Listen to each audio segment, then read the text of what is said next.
The day Maeve Voss chose freedom over survival. She was covered in dirt and blood that wasn't hers.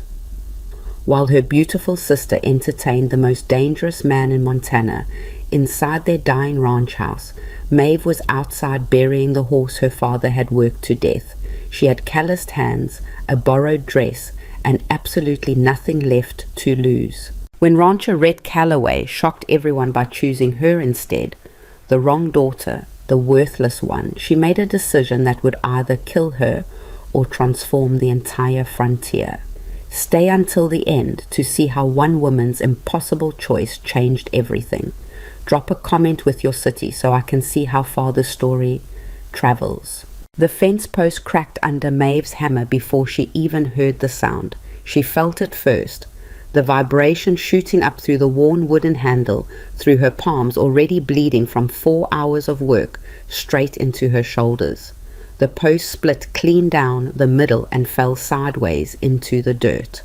Damn it. She didn't have another one. The good timber had been sold off 3 months ago when her father needed money for Evelyn's new dresses. The semi-decent timber went 2 months ago for his whiskey.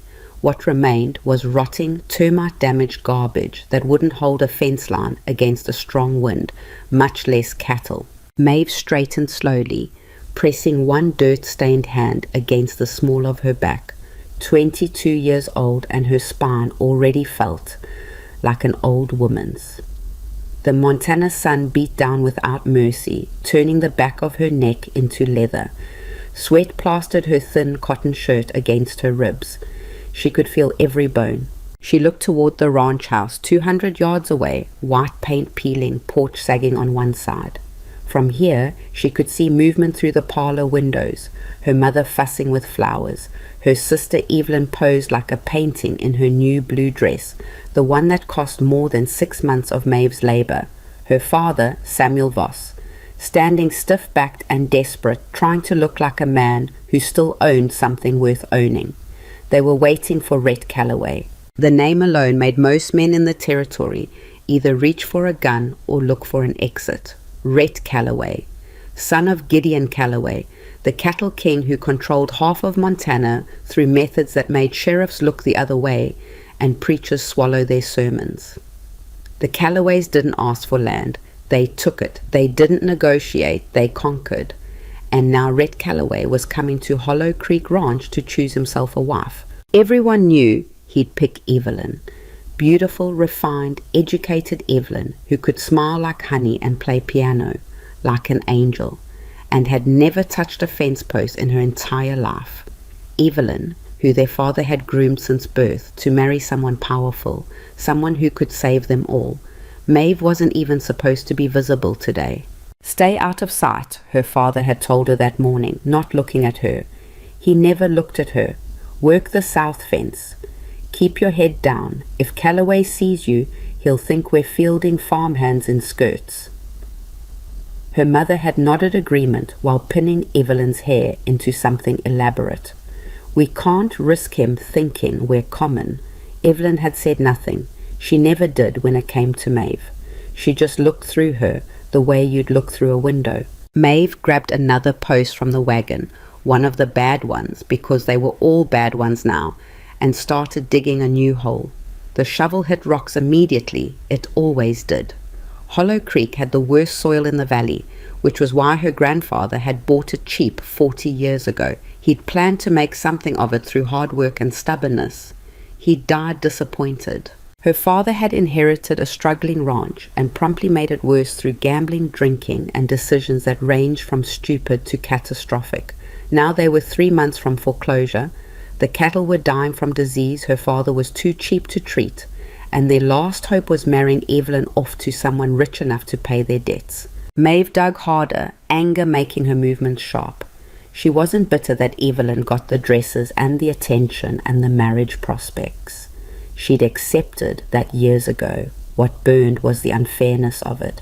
Evelyn, who'd never worked a day, who didn't know a fence line from a property line, who thought cattle just magically appeared at market, was considered the valuable daughter. Maeve, who could repair anything, manage books, treat sick animals, and had single-handedly kept this ranch from total collapse for the past 3 years, was the embarrassment. The post sank into the hole crooked. She kicked it. It didn't improve. Real professional work there. Maeve spun around, hammer raised instinctively. A man sat on a black horse about 20 feet away, watching her with an expression she couldn't quite read. He hadn't been there 10 seconds ago. Nobody moved that quietly. He was tall. She could tell even with him mounted, with dark hair, darker eyes, and a face that looked like it had been carved with a knife and not sanded down after. He wore black clothes, a gun belt, and sat in the saddle like someone who'd been born there. The horse underneath him was worth more than her entire property. "You're on private land," Maeve said, not lowering the hammer. "I know." He tilted his head slightly. "You're Voss's daughter." It wasn't a question, but she answered anyway. "One of them. The one nobody talks about." Her jaw tightened. "And you're Rhett Calloway, the one everyone talks about." Something that might have been amusement flickered across his face. "They tell you to hide. They tell me lots of things, but you don't listen." "I listen. I just don't care." She turned back to the fence, done with the conversation. Rich men on expensive horses didn't deserve her time, even if they did control half the territory. Especially if they controlled half the territory. She heard him dismount, boots hitting dirt, footsteps approaching. "Your fence is garbage," he said from behind her. "I know. Those posts won't last through winter. I know. You're wasting your time." Maeve rounded on him. "Then leave me to waste it in peace." He stood closer than she expected, close enough that she had to tilt her head back to meet his eyes. Up close, he was younger than the story suggested, maybe 30, but his eyes looked older. They were the kind of eyes that had seen things, done things, and stopped losing sleep over it. "Your father's inside," she said, "with my sister, the pretty one, the one you're supposed to want. I know where they are." "Then why are you out here?" He looked at the fence, then at her hands. She followed his gaze down. Her palms were bleeding through the calluses, dirt packed into the splits, one thumbnail half torn off from an earlier accident with a wire cutter. "Because," he said slowly, "I wanted to see which daughter was actually keeping this place alive." Something cold settled in Maeve's stomach. "You're wasting your time too then. I'm not part of the deal. Go inside, look at Evelyn. She's beautiful, educated, everything a man like you should want. She'll make you look good at fancy parties. She knows which fork to use." "And you?" "I know which fence posts are rotted through and which cattle are sick and how to keep a ranch from dying when everyone else has given up, but nobody cares about that." She shoved the hammer into her belt. "So go inside, Mr. Calloway. Make your choice. Sign your papers. Save my family so I can get back to work." She started toward the wagon. "What if I chose you?" Maeve stopped walking. For 3 full seconds she didn't breathe. Then she turned around slowly.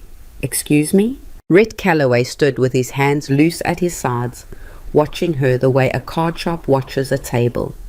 "I asked what would happen if I chose you instead of your sister. That's not funny."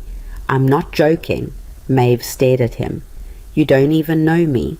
I know you've been running this ranch alone for 3 years while your father drinks, and your mother pretends, and your sister practices being decorative. I know you work 16-hour days and haven't bought yourself anything new since you were 19. I know you're the only person in this valley who told my father no when he tried to buy your water rights 2 years ago." "That wasn't me. That was—" She stopped. That had been her. Her father had been ready to sell. She'd threatened to burn the documents.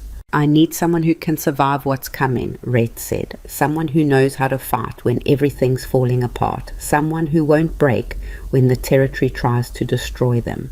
He took a step closer. "Your sister's beautiful. I'm sure she's lovely. But beautiful doesn't survive range wars. Lovely doesn't rebuild an empire when enemies are burning it down from every side." "You're insane." "Probably." He didn't look bothered by it. "But I'm still offering." "Offering what? Marriage? You don't marry girls like me. You marry girls like Evelyn. I'm the hired help. I'm the one who smells like horses and has dirt under her fingernails and can't—" She stopped herself before her voice cracked. Can't what? Can't be what people want me to be, she finished quietly. Rhett was silent for a moment. I'm not asking you to be anything except what you already are. Hard, smart, stubborn enough to fix a fence nobody else would bother with. He paused. The territory's going to war, Maeve. My father's made enemies of everyone powerful enough to matter. Politicians want our land. Rival ranchers want revenge. Someone's already started burning forests and poisoning cattle to start the killing. When the violence comes, and it's coming, I need someone next to me who knows how to survive, not someone who'll faint at the sight of blood. And you think I'm that person? You've known me for 10 minutes. I've been watching your ranch for 3 months. I know exactly who you are. That was deeply disturbing, but Maeve filed it away for later. My father will never agree to it. He's selling Evelyn, not me. Your father's bankrupt. He'll agree to whatever I offer. Evelyn will be relieved. She doesn't want this marriage. She's terrified of me. He said it matter-of-factly, and she should be. I'm not a good man, Maeve. I've killed people who got in my way. I've burned out families who wouldn't sell. I've done things that would make your father's worst day look like Sunday church. But I'm honest about what I am, and I need someone who won't shatter when she finds out. Maeve's heart pounded against her ribs. This was insane. This was impossible. Men like Rhett Calloway didn't choose women like her. There had to be a trick. What do you get out of this? She asked. A partner who won't need protecting. Someone who understands that survival isn't pretty. He held her gaze. What do you get? Freedom from this. He gestured at the dying ranch. Freedom from being invisible. A chance to build something that matters instead of slowly drowning here. Or I could die in your range war. That's possible. You're really selling this. I don't lie. He moved closer, and Maeve forced herself not to step back. Here's the truth. My world is violent, complicated, and about to explode. You'll make enemies. You'll make impossible choices. You might get killed, but you'll never be invisible again. You'll never be the forgotten daughter. You'll never spend another day being told you're not good enough. Something hot and dangerous twisted in Maeve's chest. Want. Terrible, desperate want. I don't love you, she said. I don't love you either, but I respect you, which is rarer. If I say yes, people will think I'm insane. They already think you're worthless. At least this way, you'll be feared. Maeve looked past him toward the house. Through the window, she could see Evelyn still posed like a doll, waiting for a man who'd already decided she wasn't what he needed. Her mother arranging flowers that would be dead by tomorrow. Her father standing with his shoulders back, pretending he still had choices. They'd built her a cage made of invisibility and low expectations. They'd told her for 22 years that she wasn't enough, not pretty enough, not refined enough, not valuable enough.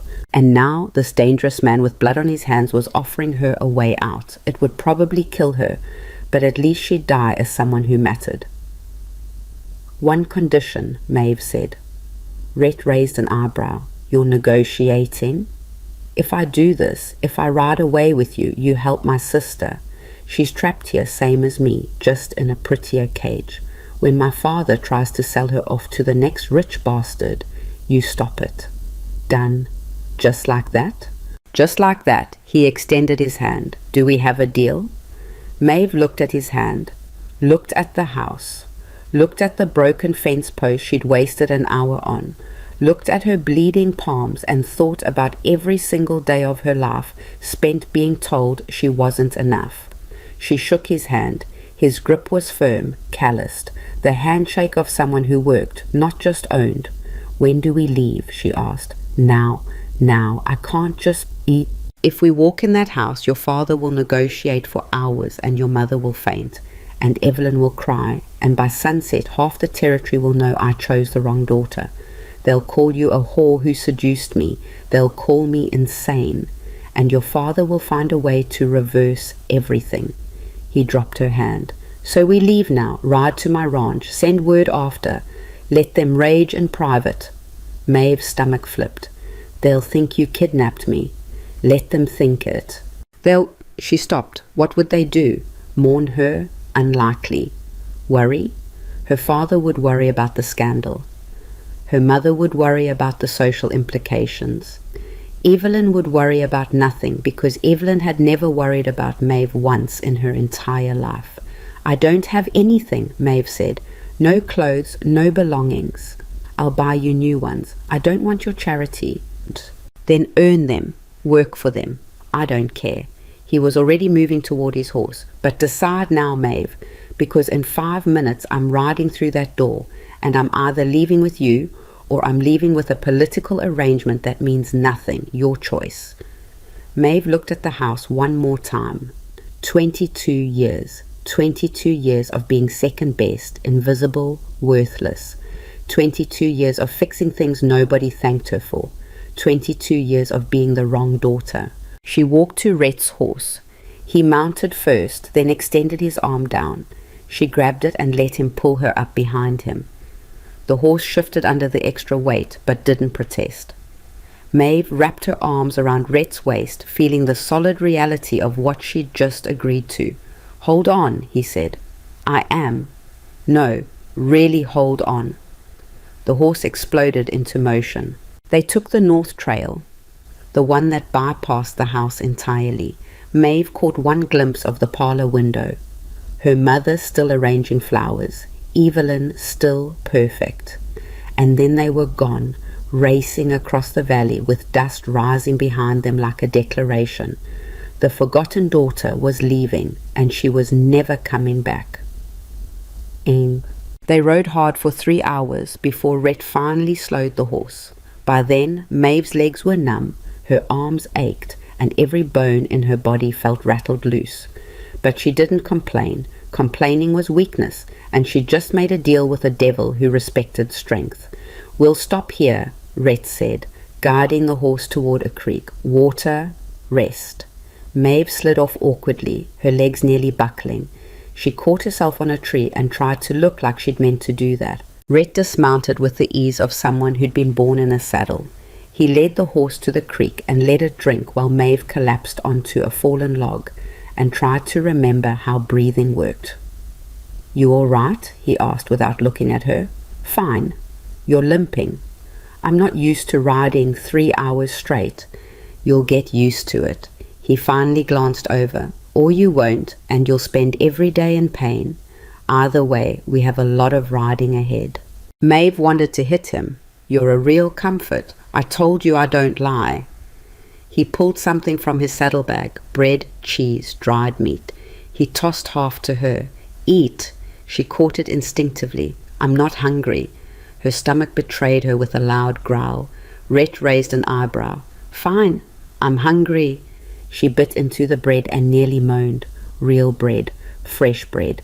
When had she last eaten anything that wasn't 3 days old? They ate in silence. The creek rushed past. Birds called from the trees. Normal sounds, peaceful sounds. Sounds that had nothing to do with the insane decision she'd just made. "Your family will notice you're gone by now," Rhett said. Maeve swallowed bread. "Probably. They'll send someone after us." "No, they won't." She knew her father. He'd rage, blame her, call her selfish. But he wouldn't chase her. Chase required effort. "They'll accept whatever story you send back and move on with their lives." "You don't think they'll miss you?" "They never noticed I was there." She said it flatly, a fact, not self-pity. "Why would they notice I'm gone?" Rhett studied her. "You really believe that? I know it." He nodded slowly, like she'd confirmed something he'd suspected. "My father will hate you." "I assumed." "My ranch workers will think I'm insane." "You are insane. Society women will destroy you. They already think I'm worthless, not much to destroy. You're not making this sound appealing." Maeve looked at him directly. "You said you don't lie. Neither do I. I know what I'm walking into. I'm not stupid. I'm not expecting some fairy tale where everyone loves the poor ranch girl. I expect hell. But it's my hell, my choice. That's more than I've ever had." Something changed in Rhett's expression. Not warmth. He didn't seem capable of warmth, but something like approval. "You'll do," he said. "Thanks. I'm overwhelmed with praise."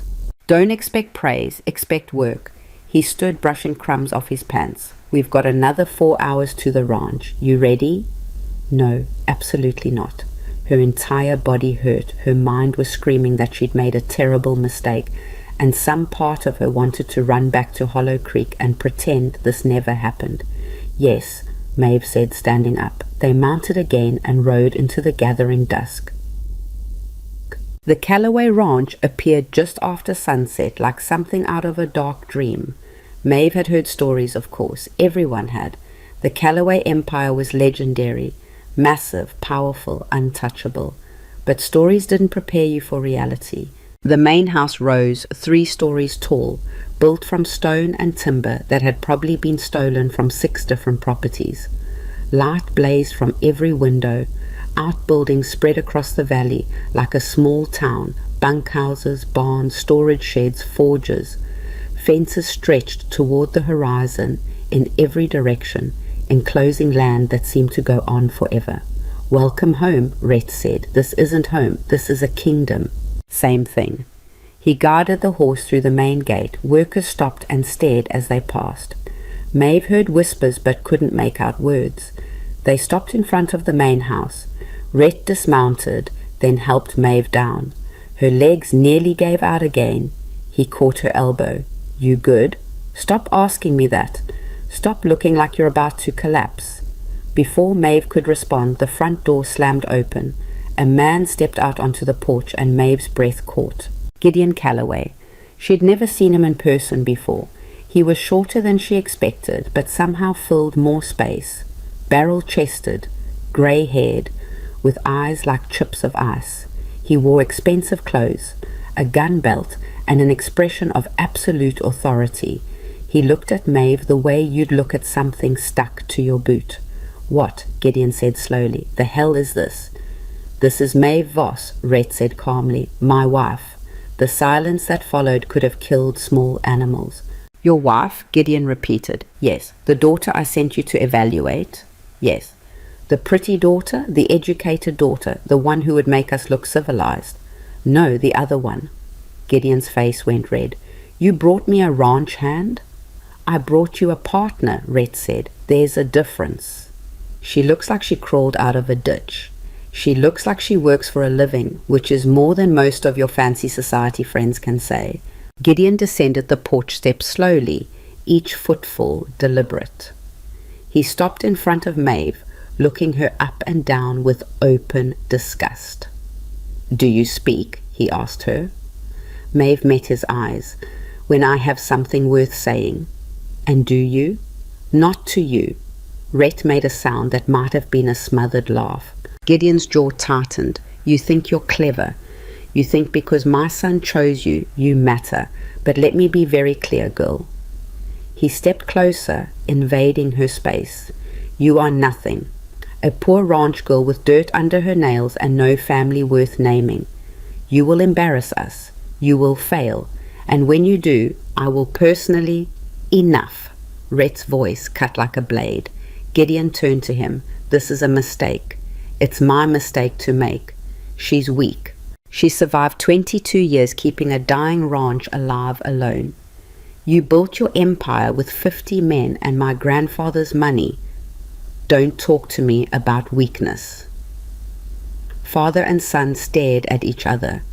The air felt explosive. Finally, Gideon stepped back. Fine. Keep your project. But when she fails, and she will, don't come crying to me. He looked at Maeve one more time. Welcome to the Callaway Ranch, girl. Try not to die too quickly. He walked back into the house and slammed the door. Maeve released a breath she didn't know she'd been holding. Well, she said, that went great. Rhett almost smiled. Could have been worse. How? He could have shot you. That's your bar for success? Around here? Yes. He started toward the house. Come on, I'll show you your room. Maeve followed him up the porch steps, through the massive front door, into a house that felt more like a fortress. The interior was dark wood, expensive furniture, and portraits of stern-looking men who'd probably killed people. A woman appeared in a doorway, middle-aged, severe, wearing black. Mrs. Chen, Rhett said, this is Maeve Voss, my wife.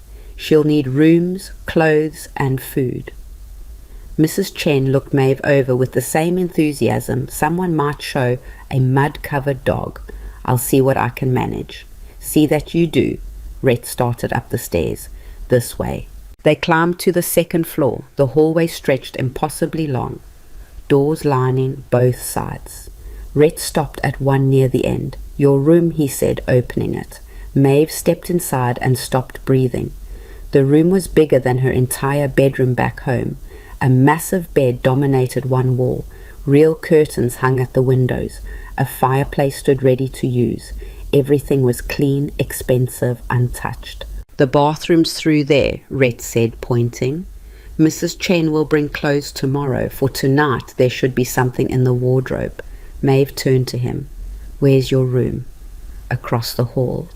We're not, she stopped. Sharing? No. He leaned against the doorframe. I told you I need a partner, not a wife.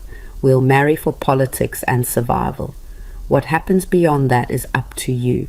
Relief and something else, disappointment, twisted in Maeve's chest. So this is a business arrangement? Yes. And you expect me to just... What? Play house? Pretend? I expect you to survive. Everything else is negotiable. He pushed off the frame. Get some sleep. Tomorrow starts early. Wait. Maeve caught his arm. Why did you really choose me? Rhett looked at her hand on his sleeve, then at her face.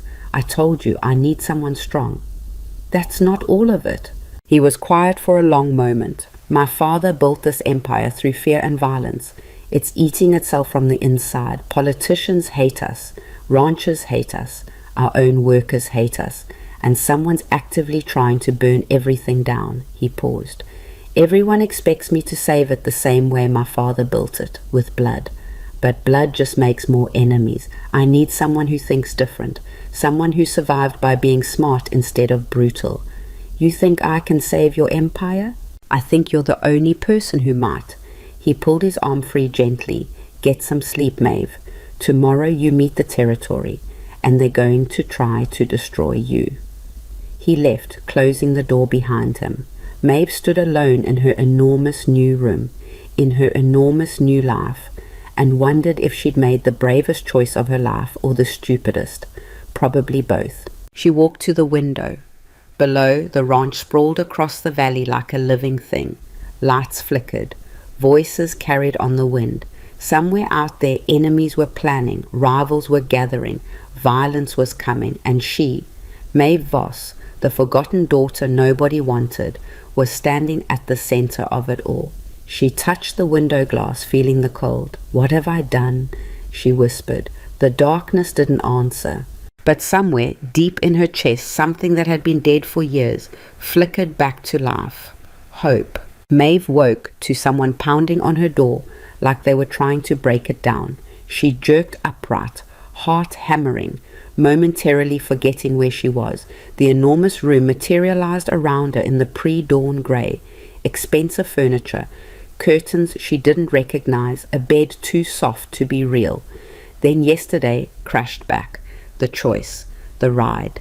Gideon Calloway's face when he called her nothing. The pounding continued. I'm awake, Maeve called out, her voice rough. Then get dressed. Mrs. Chen's voice carried through the door like a judge delivering a sentence. Breakfast is in 20 minutes. You're expected downstairs. Maeve's feet hit the cold floor. She'd slept in her clothes, the same dirt-stained shirt and worn pants she'd been wearing when she fixed fences yesterday. Yesterday. It felt like a year ago. The wardrobe held 3 dresses, all black, all severe, all looked like they'd been chosen by someone who wanted her to disappear into the furniture. Perfect, Maeve muttered, grabbing the least awful one. The dress fit poorly, tight across the shoulders where years of ranch work had built muscle, loose everywhere else. She looked like a child wearing her mother's funeral clothes. Her hair was a disaster. She finger-combed it as best she could and gave up. There was no mirror, which was probably a mercy. She made it downstairs with 2 minutes to spare. The dining room was enormous, dominated by a table that could seat 20. Gideon sat at the head, reading a newspaper, ignoring her completely. Rhett sat to his right, already eating. 3 other men occupied chairs down the line. Ranch managers, maybe, or business partners. They all stopped talking when Maeve entered. "Sit," Gideon said without looking up. There was exactly 1 chair left at the far end of the table, the servant's position. Maeve sat. Mrs. Chen appeared with a plate. Eggs, bacon, toast, real food. Maeve's stomach twisted with hunger, but she forced herself to eat slowly. These men were watching her like she was a curiosity in a traveling show. She wouldn't give them the satisfaction of seeing her wolf down food like a starving dog. "So," one of the men said. He was older, weathered, with a scar across his cheek. "This is Rhett's project." "Her name is Maeve," Rhett said quietly. "Right, Maeve." The man smiled, and it wasn't kind. "Tell me, Maeve, what exactly do you bring to this table? Besides being good at fences, I hear." The other men chuckled. Maeve swallowed her eggs. "I bring the ability to keep a ranch alive when everyone else gave up on it." "What do you bring? Besides commentary?" The chuckling stopped. The scarred man's smile vanished. "Excuse me? You heard me." "Thomas," Gideon said, still not looking up from his paper, "leave it." Thomas leaned back in his chair, studying Maeve like she'd just sprouted horns. "She's got a mouth." "She does," Rhett agreed. "Get used to it." Breakfast continued in tense silence. Maeve ate mechanically, aware of every eye on her, every whisper behind hands. When Gideon finally folded his newspaper, the sound cracked like a whip. "Rhett," he said, "my office. Now." Rhett stood without argument. As he passed Maeve's chair, he paused. "Don't go anywhere." "Where would I go?" He almost smiled. Then he followed his father out.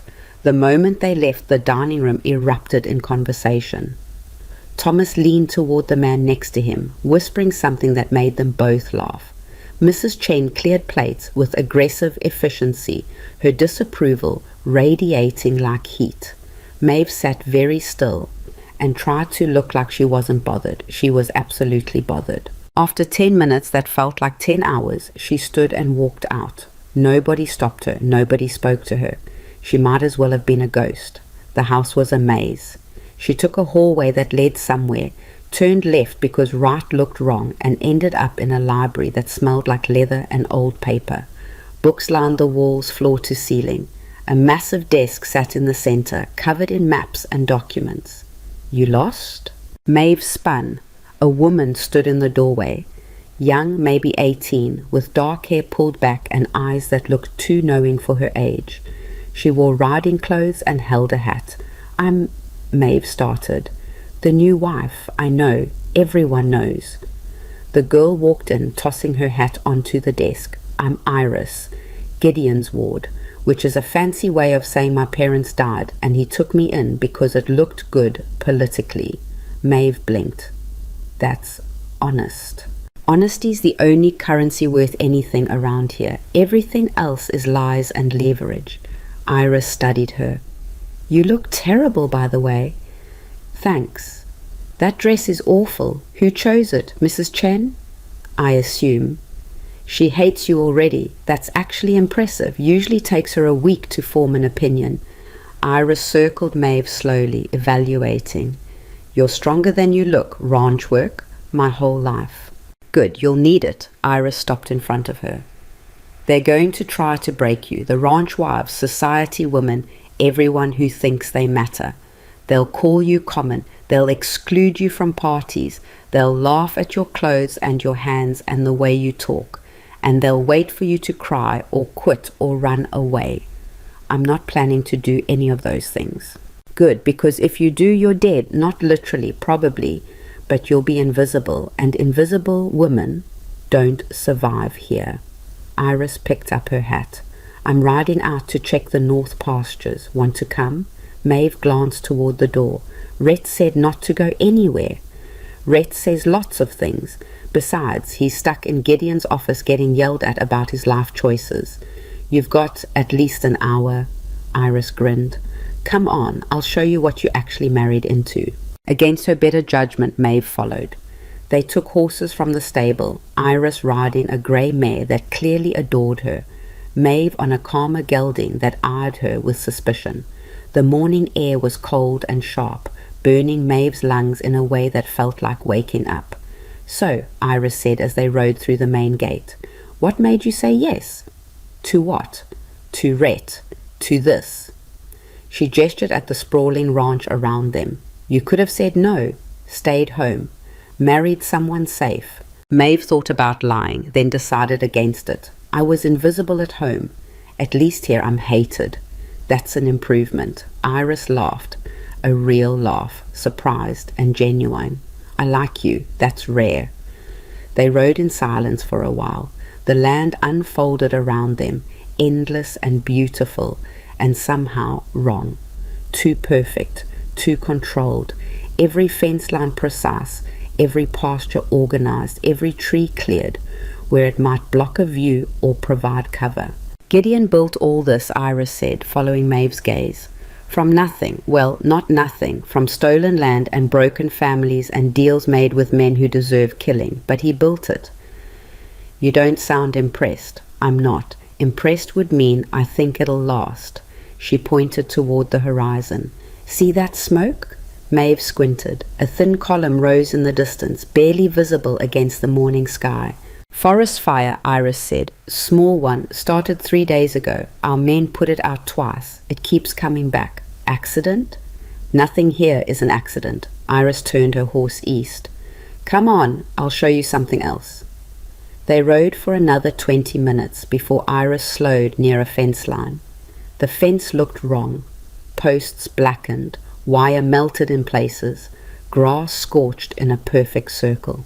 "This was a pasture," Iris said. 50 head of cattle. Someone poisoned the water 2 weeks ago. The cattle died slow, painful." She dismounted, walking to the fence. "Gideon wanted revenge. Rhett stopped him, said violence would just start a cycle we couldn't win." "Was he right?" "Don't know yet, but 3 more ranchers lost cattle this week.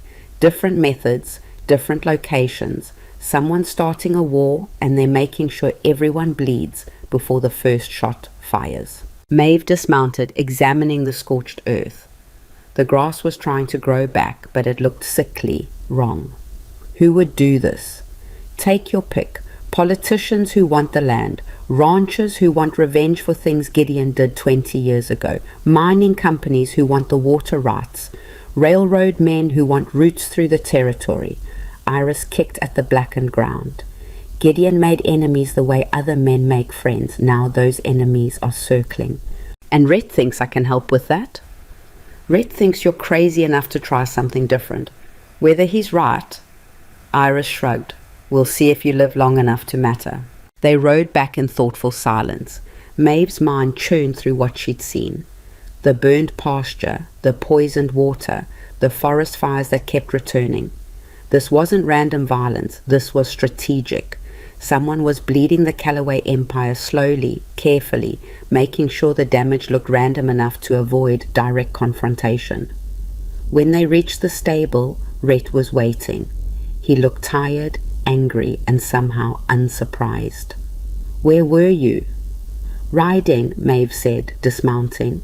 "I specifically said, you said don't go anywhere. I went to see your land. That's not nowhere." She handed the reins to a stable boy. Iris showed me the poisoned pasture. Rhett's jaw tightened. He glanced at Iris, who smiled innocently. "She needed to see it," Iris said. "Can't protect an empire if you don't know it's dying." "We're not dying." "Keep telling yourself that." Iris headed toward the house. "I'll see you at lunch, Maeve. Try not to let the vultures eat you alive." Rhett waited until she was gone. "You can't just wander off." "Why not?" "Because someone's trying to start a war and you're now a target. The daughter of a bankrupt rancher married to Gideon Callaway's son. Your leverage. Bait. A way to hurt us." He stepped closer. "You go nowhere alone. Understand?" Maeve met his eyes. "No." "Excuse me?" "I said no. I didn't agree to be a prisoner. I agreed to be a partner." She moved past him toward the house. "If you want me locked up for safety, you chose the wrong woman." She made it 3 steps before Rhett caught her arm. Not hard, not hurting, just enough to stop her. I chose you because you're smart enough to survive, he said quietly. Don't make me regret it by being stupid enough to get killed. Maeve looked at his hand on her arm, then at his face. Let go. He did. I'm not stupid, Maeve said, and I'm not helpless, but if you want me to help save this place, I need to understand what I'm saving. That means seeing things, asking questions, going places. She paused. You want a partner? Then treat me like one, not a doll you keep on a shelf. Rhett studied her for a long moment. Fine, but you take someone with you. One of the hands, someone armed. Fine. And you tell me where you're going. Fine. And if I say somewhere's too dangerous, then you better have a damn good reason. Maeve turned toward the house again. Are we done negotiating? For now. Lunch was worse than breakfast. Gideon had invited guests, local ranchers, their wives, a politician from Helena who smiled too much. They gathered in the dining room like carrion birds, circling, assessing, judging. Maeve sat in her assigned seat at the far end and tried to be invisible. It didn't work. So you're the new Mrs. Calloway, one of the wives said. She was older, expensively dressed, with eyes like ice picks. How unexpected. That's one word for it, another wife murmured. I heard your family's ranch is near foreclosure, the first woman continued. How fortunate for you that Rhett needed a wife. Maeve smiled. How fortunate for your husband that you needed his money. The table went silent. The woman's face turned red. Excuse me? You heard me. Maeve took a sip of water. We all marry for reasons. Mine are just more honest. I'm married for love, the woman said icily. Did you? How nice. Maeve set down her glass. I'm married for survival, at least I can admit it. Someone down the table coughed to hide a laugh. The woman looked like she'd been slapped. Her husband, a rancher with a belly that suggested prosperity, leaned forward. Careful, girl, you're speaking to Dorothy Patterson. Her family's been in Montana since they took it from someone else, Maeve interrupted. Like everyone here? Gideon's fork hit his plate with a sharp clink. Maeve. Yes. Shut up. Maeve shut up. The meal continued in strained silence. Afterward, the woman retired to the parlor while the men discussed business. Maeve tried to escape to her room, but Dorothy Patterson cut off her route. A word, Dorothy said. Maeve stopped. I'm listening. Dorothy moved closer, her voice dropping to a hiss. I don't know what game you're playing, but it won't work. You're a nobody. A ranch girl with dirt under her nails and no breeding. These people will eat you alive. Then I guess I better grow teeth. You think you're clever. You think because Rhett chose you, you matter, but you're already failing. You can't dress properly. You can't speak properly. You embarrass him just by existing. Dorothy smiled. Give it a month. He'll divorce you or keep you locked away like the mistake you are. Something hot and ugly twisted in Maeve's chest. Not hurt. She'd heard worse from her own family. But anger. Pure, clean anger. You done? Maeve asked. Hardly. Good, because here's the thing, Mrs. Patterson. Maeve stepped closer, close enough to see the expensive powder caking in the woman's wrinkles. You're right. I don't know how to dress like you. I don't know which fork to use. I can't play piano or do embroidery or any of the things you think make a woman valuable. But I know how to survive. I know how to work. And I know that while you've been sitting in parlors judging people, I've been keeping a ranch alive with my bare hands. She paused. So if you want to destroy me, you'll have to try harder than calling me common, because I already know what I am. Do you? She walked past Dorothy, through the parlor where other women pretended not to watch, and up the stairs to her room. Once inside, she locked the door, sat on the bed, and let herself shake. She'd made enemies, real enemies, women with power and connections who would absolutely try to destroy her now. She'd been here less than 24 hours and had already failed at basic society politics. A knock at the door made her jump. It's me, Rhett's voice. Maeve opened the door.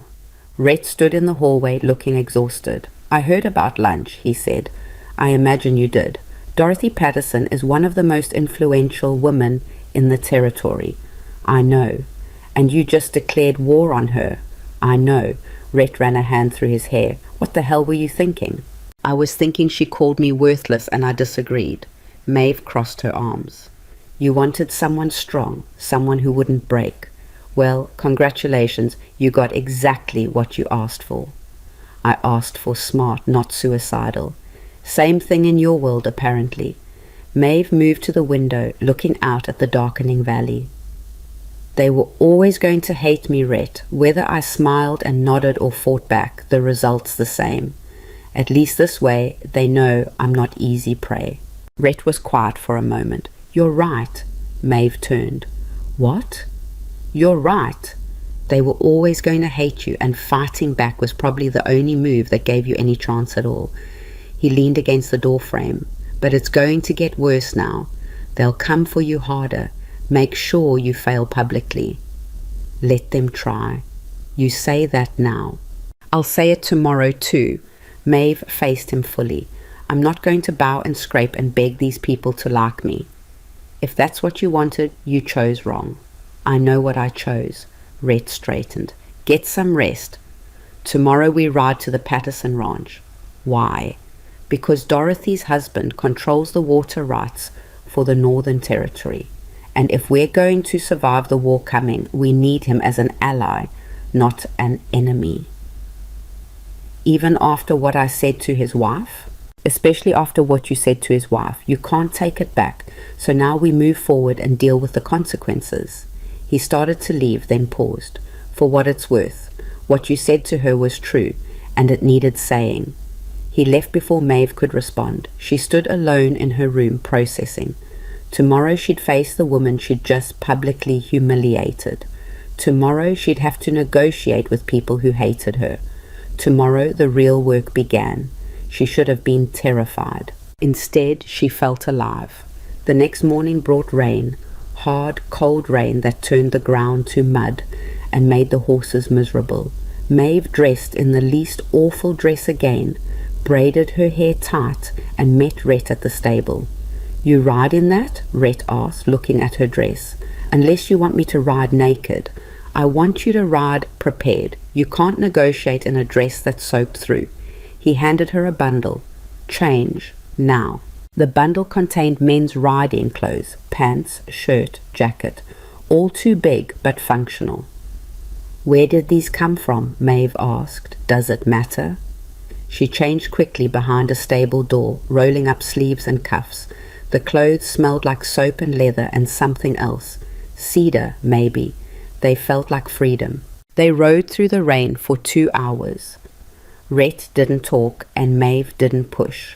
She was learning his silences. Some meant anger, some meant thought.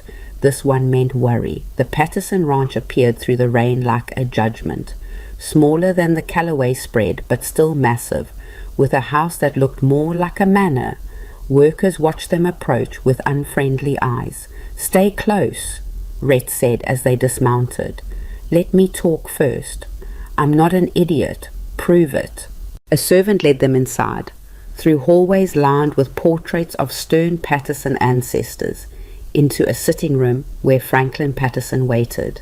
He was the man from lunch, big, prosperous, with shrewd eyes that missed nothing.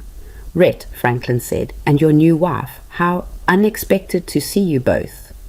We need to talk, Rhett said. I imagine we do. Franklin gestured to chairs. Sit. They sat. The servant brought coffee. Franklin waited until they'd been served before speaking. My wife came home from your house extremely upset, he said. She's convinced your wife deliberately insulted her. I did, Maeve said, before Rhett could answer. Franklin's eyebrows rose. At least you're honest. Your wife called me worthless. I disagreed. If that's an insult, she deserves it. Maeve, Rhett said quietly. No. Franklin held up a hand. Let her talk. I'm curious. Maeve met his eyes.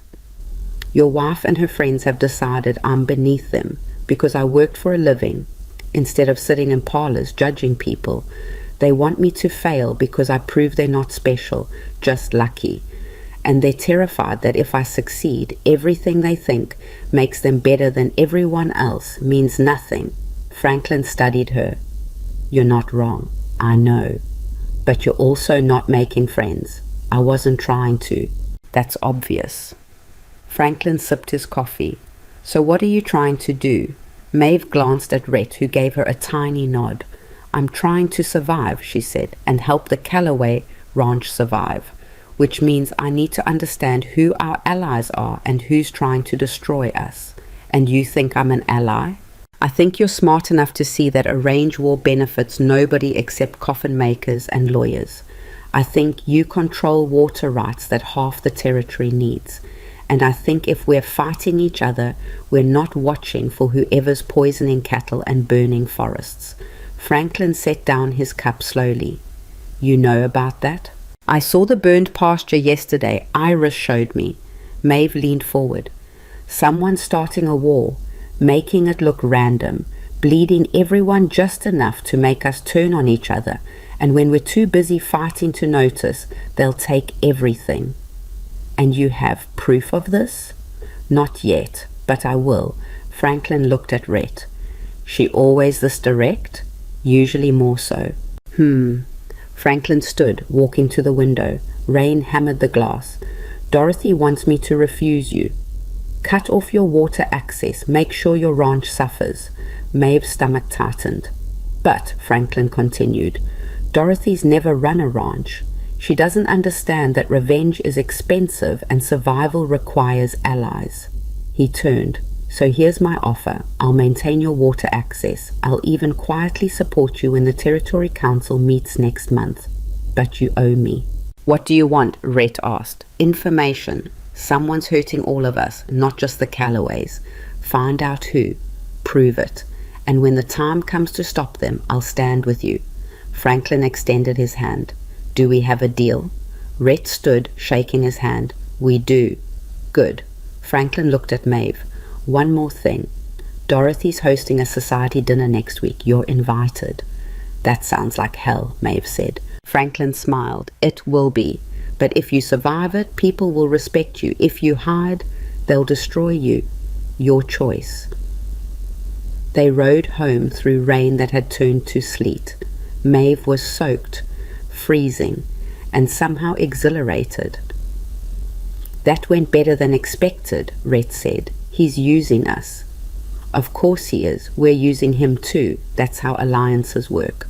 Maeve thought about the society dinner, about facing Dorothy Patterson and all those women who hated her, about trying to survive in a world designed to exclude people like her. I'll go, she said. To the dinner? Yes. You don't have to. I know. But Franklin was right. If I hide, they win. She looked at Rhett. Besides, you chose me because I don't break. Time to prove it. Something that might have been pride crossed Rhett's face. You'll need a dress, a real one. I don't have money for a dress. I do. I don't want your charity. It's not charity, it's armor. He met her eyes. You're going into battle, Maeve. Let me give you weapons. That night, Mrs. Chen appeared at Maeve's door with a seamstress who measured her for 3 dresses, while looking like she'd rather be measuring corpses. The next day brought fabric samples, pattern books, and discussions about styles that made Maeve want to scream. But she endured it, because this was the price of survival, because every empire needed strategies beyond violence, because sometimes the battlefield was a parlor and weapons came with lace. A week later, Maeve stood in her room wearing a dress that cost more than her family's ranch had earned in a year. It was deep green, fitted properly, with details she didn't understand but could tell were expensive. She looked like someone who mattered. She looked like someone who belonged. It felt like lying. You ready? Rhett's voice came from the hallway. Maeve opened the door. Rhett wore a black suit that made him look dangerous and refined simultaneously. His eyes widened slightly when he saw her. Well, Maeve asked. You look... He stopped. Uncomfortable? Formidable. He offered his arm. Let's go show them what formidable looks like. They walked downstairs together, out to the carriage waiting in the drive. As they rode toward the Patterson Ranch and the battle ahead, Maeve felt her heart pounding, but her hands were steady. She was the forgotten daughter nobody chose, the worthless one, the mistake, but she was also the woman who survived when everyone said she'd fail. And tonight, she'd prove it again. The Patterson house blazed with light like something on fire. Carriages lined the drive, horses stamping in the cold, drivers huddled together smoking and complaining. Through the windows, Maeve could see shapes moving, hear laughter, the clink of glasses, the sound of people who belonged. Her stomach turned over. "Breathe," Rhett said quietly as their carriage stopped. "I am breathing." "You're holding your breath." He squeezed her hand once, quick. "They're going to hate you no matter what you do, so give them something worth hating." A servant opened the carriage door. Maeve stepped down, her new dress swishing around her legs in a way that still felt foreign. Rhett offered his arm and she took it, feeling the solid reality of him next to her. At least she wasn't walking into this alone. They entered through massive doors into a foyer that made the Calloway house look modest. Crystal chandeliers, marble floors, paintings that probably cost more than entire ranches. Servants moved like ghosts, taking coats and hats and directing guests toward the parlor. The moment Maeve appeared in the doorway, conversation didn't stop so much as reshape itself. People kept talking, but their words changed direction, their eyes sliding toward her and away, assessing, judging, finding her wanting. Dorothy Patterson stood near the fireplace in a dress that probably required 3 people to put on. When she saw Maeve, her smile could have cut glass. "Mrs. Calloway," she said, loud enough for everyone to hear. "How lovely that you could join us. I wasn't sure you'd come." Translation: I hoped you wouldn't. "Mrs. Patterson," Maeve said, moving forward, "thank you for the invitation. Of course, we're all so curious to meet Rhett's bride." Dorothy's pause before bride was deliberate, surgical. "That's a lovely dress. New, yes. I can tell. It's very..." Dorothy tilted her head. "Ambitious." Around them, women smiled into their drinks. Men pretended not to listen while listening intently. Maeve felt heat crawl up her neck, but kept her expression neutral. "Ambition seems appropriate," Maeve said, "given the company." "Indeed." Dorothy's smile never wavered. "Come, let me introduce you to everyone. I'm sure they're dying to meet the woman who captured Rhett Calloway's attention." The next 30 minutes were torture disguised as politeness. Dorothy paraded Maeve around the room like a curiosity, introducing her to society wives who looked at her like she was a stain on their furniture. Each introduction carried a subtle insult, each conversation a trap. "This is Margaret Chen. Her husband owns the largest lumber operation in the territory. Margaret, this is Maeve Voss. Excuse me, Maeve Calloway. I keep forgetting she's married now. This is Elizabeth Shaw. She studied music in Boston. Elizabeth, perhaps you could teach Maeve some piano. I'm sure she never had opportunities for lessons growing up.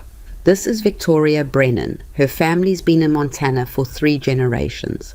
Victoria, you simply must tell Maeve about proper society etiquette. She's learning." Each woman smiled. Each woman judged. Each woman made it clear that Maeve was an outsider who would never belong. Maeve smiled back and wanted to hit something. By the time they reached the dining room, her jaw ached from clenching. The table stretched impossibly long, set with china and crystal, and more silverware than any human needed. Place cards directed everyone to specific seats. Maeve found hers naturally at the far end, wedged between a banker who looked like he ate children and a politician who wouldn't make eye contact. Rhett was 20 feet away, surrounded by men discussing cattle prices and railroad rights. He caught her eye once, a look that might have been apology or encouragement or both. Dinner was 7 courses of humiliation. The banker ignored her completely, talking past her to the man on his other side. The politician asked polite questions designed to expose her ignorance. "Do you read much, Mrs. Calloway?" "When I have time." "And what do you enjoy? The classics?" poetry, mostly ranch management books, veterinary guides, accounting. His smile faltered. How practical. Across the table, women whispered behind fans. One laughed loud enough for Maeve to hear. Dorothy, from the head of the table, watched it all with satisfied eyes. The fifth course arrived, some kind of fish in sauce that probably had a French name. Maeve had never seen anything like it. She watched the woman next to her, copying which fork she used, how she cut the fish. But her hand shook slightly and sauce dripped onto the tablecloth. Someone snickered. Maeve set down her fork carefully and looked up. Half the table was watching her, waiting for her to fail more publicly, waiting for tears or anger or something they could use to confirm she didn't belong. Something in Maeve's chest cracked open. Not tears, not fear, anger.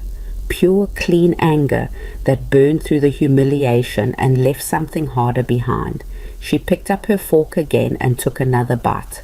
Chewed, swallowed, met Dorothy's eyes from across the table and didn't look away. If they wanted her to fail, they'd have to try harder. Conversation eventually resumed. The politician gave up trying to talk to her. The banker continued ignoring her. Maeve ate in silence and counted the minutes until this nightmare ended. After dinner, the men retired to Franklin's study for cigars and business talk. The woman moved to the parlor for tea and gossip. Maeve tried to slip away to the carriage, but Dorothy's voice stopped her. "Leaving so soon, Mrs. Calloway?" Maeve turned. Dorothy stood in the parlor doorway, backlit by firelight, looking like a queen addressing a peasant. "I thought I'd get some air," Maeve said. "Oh, but you must join us for tea. We so rarely get new additions to our little group." Dorothy's smile was poison.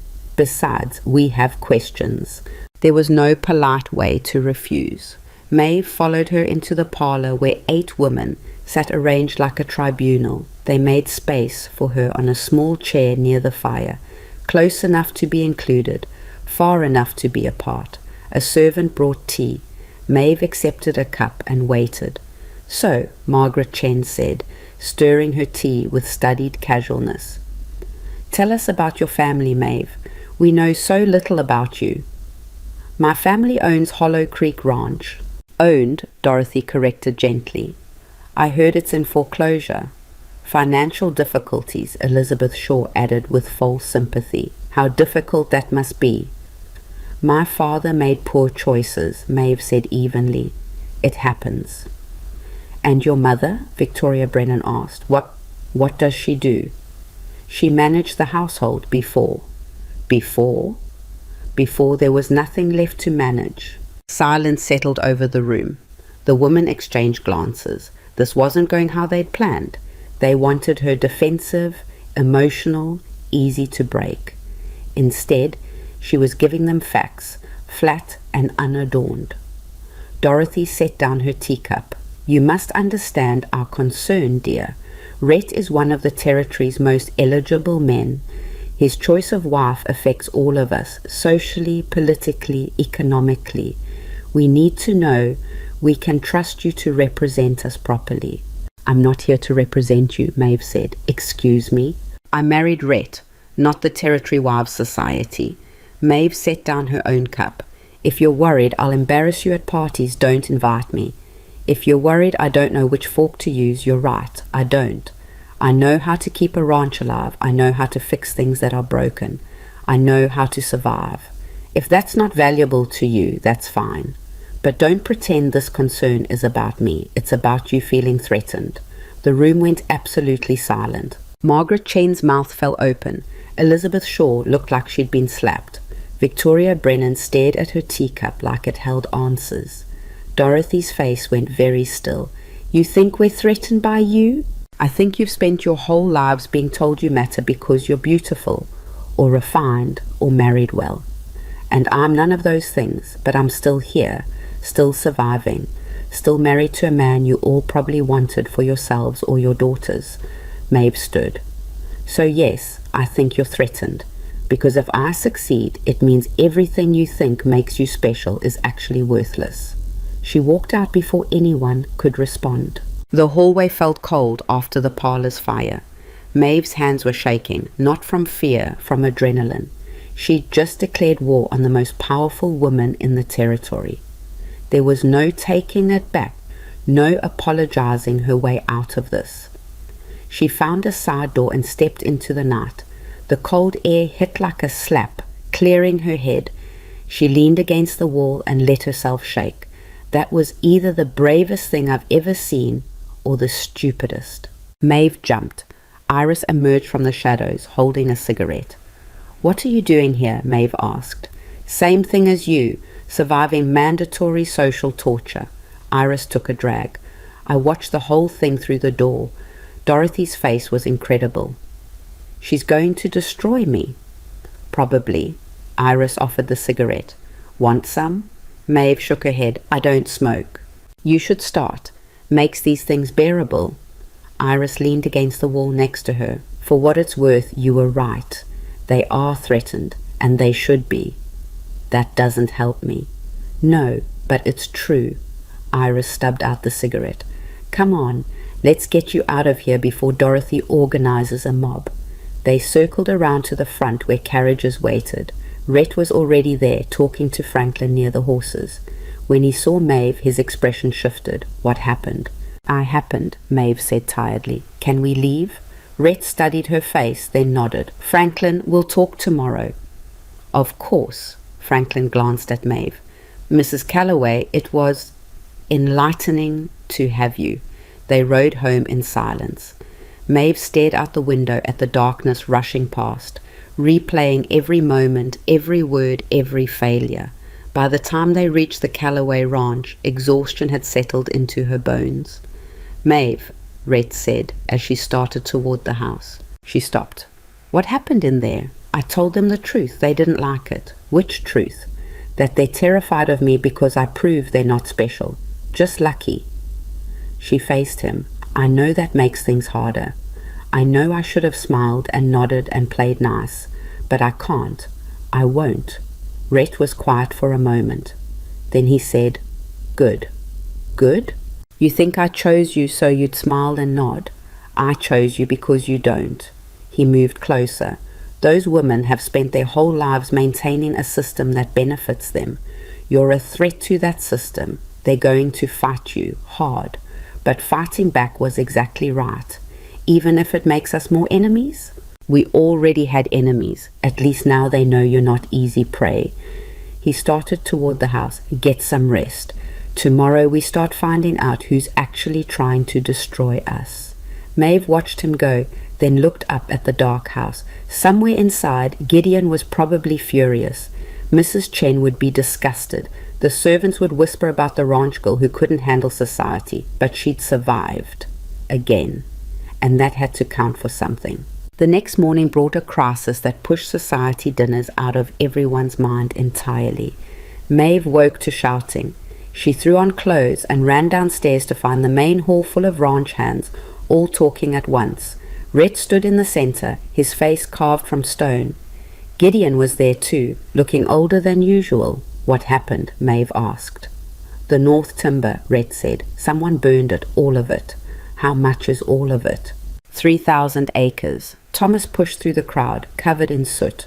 "Started around midnight. By the time we noticed, it was too big to stop. We lost the whole section. 3,000 acres. Maeve's mind raced through calculations. Timber value, replacement costs, loss of windbreaks, erosion damage, hundreds of thousands of dollars, maybe millions. "This wasn't random," Iris said from the stairs. "Someone planned this." "Obviously," Gideon snapped. "The question is who?" "And why now?" Rhett added. He looked at his father. "They're escalating. Poisoned cattle, small fires, now this. They're not bleeding us anymore. They're trying to kill us. Let them try." Gideon's hand went to his gun. "We'll burn their ranches, kill their cattle, show them what happens when—" "No," Rhett said. Everyone stopped talking. "No," Gideon repeated dangerously.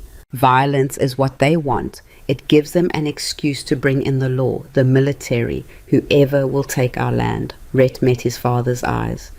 "We respond with violence, we lose, even if we win. So we do nothing, let them burn us out." I didn't say that. Rhett turned to Thomas. Who else lost land recently? The Morrison Ranch. 2,000 acres last month. And the chain lumber operation lost a whole section of forest 3 weeks ago. Same pattern, Iris said. Building up, getting worse. Maeve's mind was working through something. It's not random targets. Everyone looked at her. Think about it, she continued. The Morrison Ranch controls the southern pass.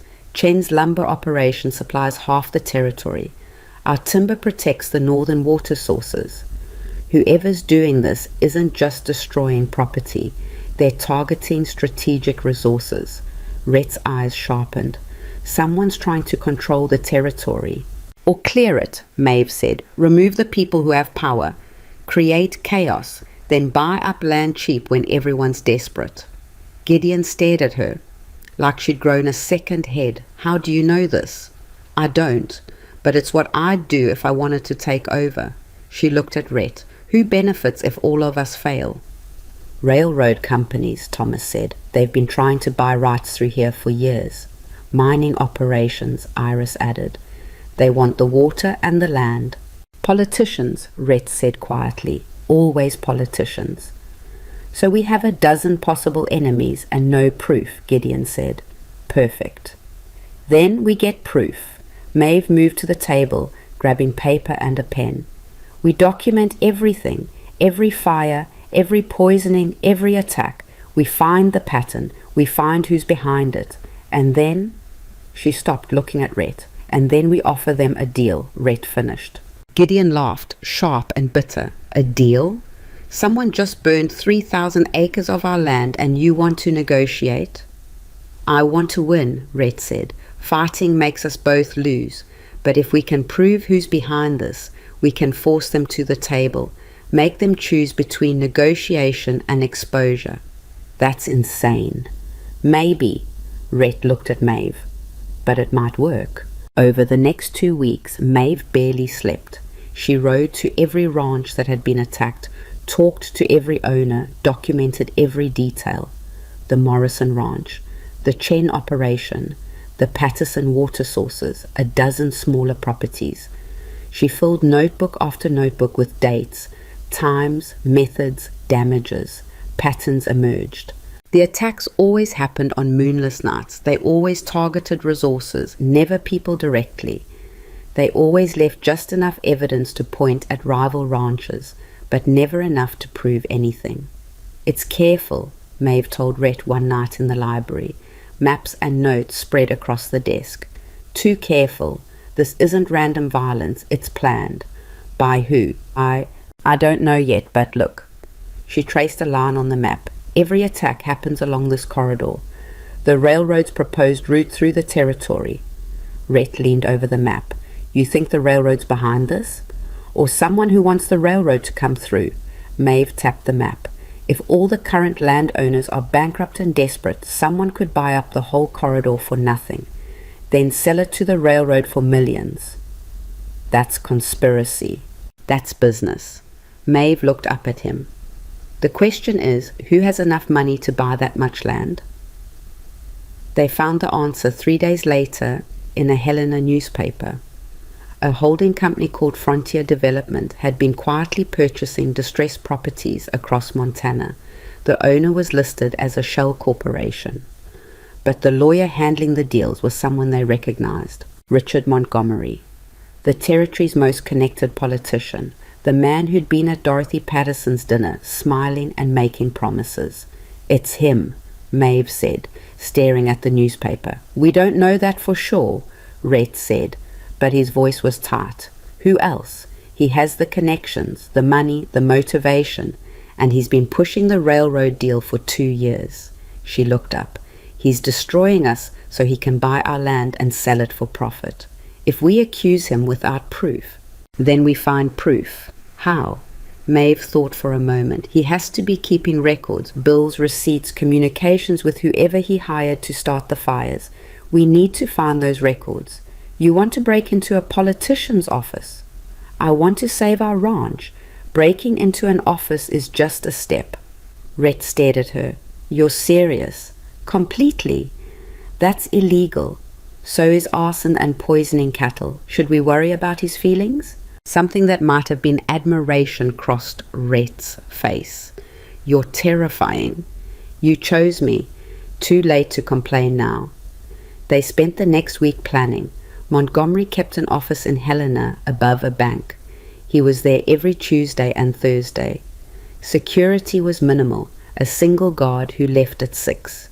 The safe was supposedly top quality, but Rhett knew a man who knew locks. This is insane, Iris said when they told her. If you get caught... We won't, Maeve said with more confidence than she felt. And if you do, then we go down fighting. The night they chose was cold and moonless. Perfect. Rhett drove the wagon, Maeve beside him, both dressed in dark clothes. They left the horses 2 blocks from the bank and approached on foot. The guard had left 10 minutes early. Apparently Thursdays meant drinking with friends. The back door lock took Rhett 90 seconds to pick. They slipped inside, moved through the dark bank, up the stairs to Montgomery's office. The door was locked. Rhett picked it. Inside, the office was neat, organized, normal. A desk, filing cabinets, a safe in the corner. Start with the files, Rhett whispered. I'll work on the safe. Maeve pulled open the first cabinet. Files on property deals, railroad negotiations, political campaigns. She scanned each one, looking for anything that connected Montgomery to the attacks. Nothing. Second cabinet, more of the same. Third cabinet. Got it, Rhett said. The safe swung open. Inside were ledgers, documents, and a folder marked Frontier Development Private. Maeve grabbed it, opening it on the desk. Inside were contracts, bills of sale, and letters, dozens of letters between Montgomery and various men, discussing property acquisition strategies and encouraging sales through pressure tactics. One letter made her blood run cold. Rhett, she whispered. He came over, reading over her shoulder. The letter was from Montgomery to a man named Carson. It discussed payment for encouraging the Callaway timber problem and accelerating the Morrison situation. It was proof, clear, undeniable proof. We need to take this, Maeve said. If we take it, he'll know someone broke in. If we don't take it, we have nothing. They stared at each other in the dark office, weighing options. Finally, Rhett grabbed the folder. Let's go. They made it down the stairs, through the bank, out the back door. They were 50 feet from the wagon when someone stepped out of the shadows. Well, Richard Montgomery said, flanked by 3 armed men. This is unexpected. Maeve's hand went instinctively to her hip where no gun waited. Stupid. She should have brought a weapon. Rhett's hand closed around her wrist, a warning to stay still. Montgomery looked exactly like he had at the dinner party, well-dressed, confident, the kind of smile that never reached his eyes. But in the darkness, with 3 armed men flanking him, the civilized veneer cracked enough to show what lived underneath. Breaking and entering, Montgomery said conversationally. Theft. I could have you both arrested or shot. Probably shot would be cleaner. You're not going to shoot us, Rhett said, his voice steady. No, why not? Because we're not the only ones who know what you've been doing. Kill us, and the evidence still gets out. It was a lie. They hadn't told anyone where they were going, but Montgomery didn't know that. Montgomery's smile tightened. What evidence? A few letters discussing business opportunities. That proves nothing. It proves you paid Carson to burn our timber, Maeve said, and the Morrison Ranch, and a dozen other properties. You destroyed people's lives so you could buy their land cheap. I purchased distressed properties. That's capitalism, not crime. Montgomery gestured to his men. Take the folder. The nearest man stepped forward. Rhett shifted, putting himself between Maeve and the man, his hand moving toward his jacket. The man's gun came up. Don't, Montgomery said sharply. Rhett, you're not stupid enough to draw on 3 armed men. Try me. They stood frozen in a tableau of violence about to happen. Maeve's mind raced. 3 men with guns. She and Rhett with 1 pistol between them and no good options. If they handed over the folder, they had nothing. If they fought, they'd die. She needed a third option. You know what's interesting? Maeve said, loud enough to carry. You set this up. You knew we'd come tonight. Montgomery's expression flickered. Lucky guess. No, you left the guard off early. You left the safe unlocked. You wanted us to find that evidence. She took a step forward, ignoring Rhett's grip tightening on her wrist. Question is why? Maeve, Rhett said quietly. Don't. But she was already moving forward, the pieces clicking together in her mind. You're not trying to hide what you did. You're trying to use it. Frame us for breaking in, claim we stole documents and forged evidence, discredit us completely. She stopped a few feet from Montgomery. Then when the Callaway Ranch fails, nobody questions why you're buying the land. They think we're criminals who got what we deserved. Montgomery's smile returned, genuine this time. Smart girl. Smarter than I expected from a ranch hand. So what happens now? Maeve asked. You shoot us and claim self-defense, or arrest us and destroy our credibility in court? Neither. I'm going to offer you a deal. That stopped her. What? Give me the folder. Go home. Keep your mouth shut. Montgomery stepped closer. In exchange, I'll stop the attacks. No more fires. No more poisoned cattle. Your ranch survives. So does your family's ranch. I hear your father's about to lose everything to creditors. I could arrange for those debts to disappear. Maeve's stomach turned. You're bribing us. I'm offering you survival. Take it or leave it, but decide fast, because my patience has limits. Rhett's grip on her wrist was painful now. She could feel him calculating odds, measuring distances, preparing for violence if negotiation failed. But 3 guns against 1 wasn't mathematics. Anyone survived. What about the other ranches? Maeve asked. The Morrison family, the Chen operation, everyone else you destroyed. They'll recover or they won't, not your problem. It is my problem. You can't just... I can do whatever I want, Montgomery interrupted. I have money, power, connections. You have a folder of documents that a judge will rule inadmissible because you stole them. You have no witnesses, no proof beyond what you're holding. And if you try to expose me, I'll bury you so deep, you'll forget what sunlight looks like. He's right, Rhett said quietly. Maeve looked at him, shocked. What? He's right. We can't win this fight. Not tonight. Not like this. Rhett met her eyes, and she saw something in them. Not surrender, but strategy. We take the deal. Rhett. We take the deal, Maeve. Montgomery smiled wider. Smart man. Hand over the folder. Rhett released Maeve's wrist and extended the folder toward Montgomery. The politician reached for it, his mien relaxing slightly, and in that instant Rhett moved. He didn't draw his gun. Instead, he threw the folder straight up into the air, papers exploding outward in a white cloud. One of Montgomery's men instinctively looked up. Rhett's fist caught him in the throat. The man went down choking. Run! Rhett shouted.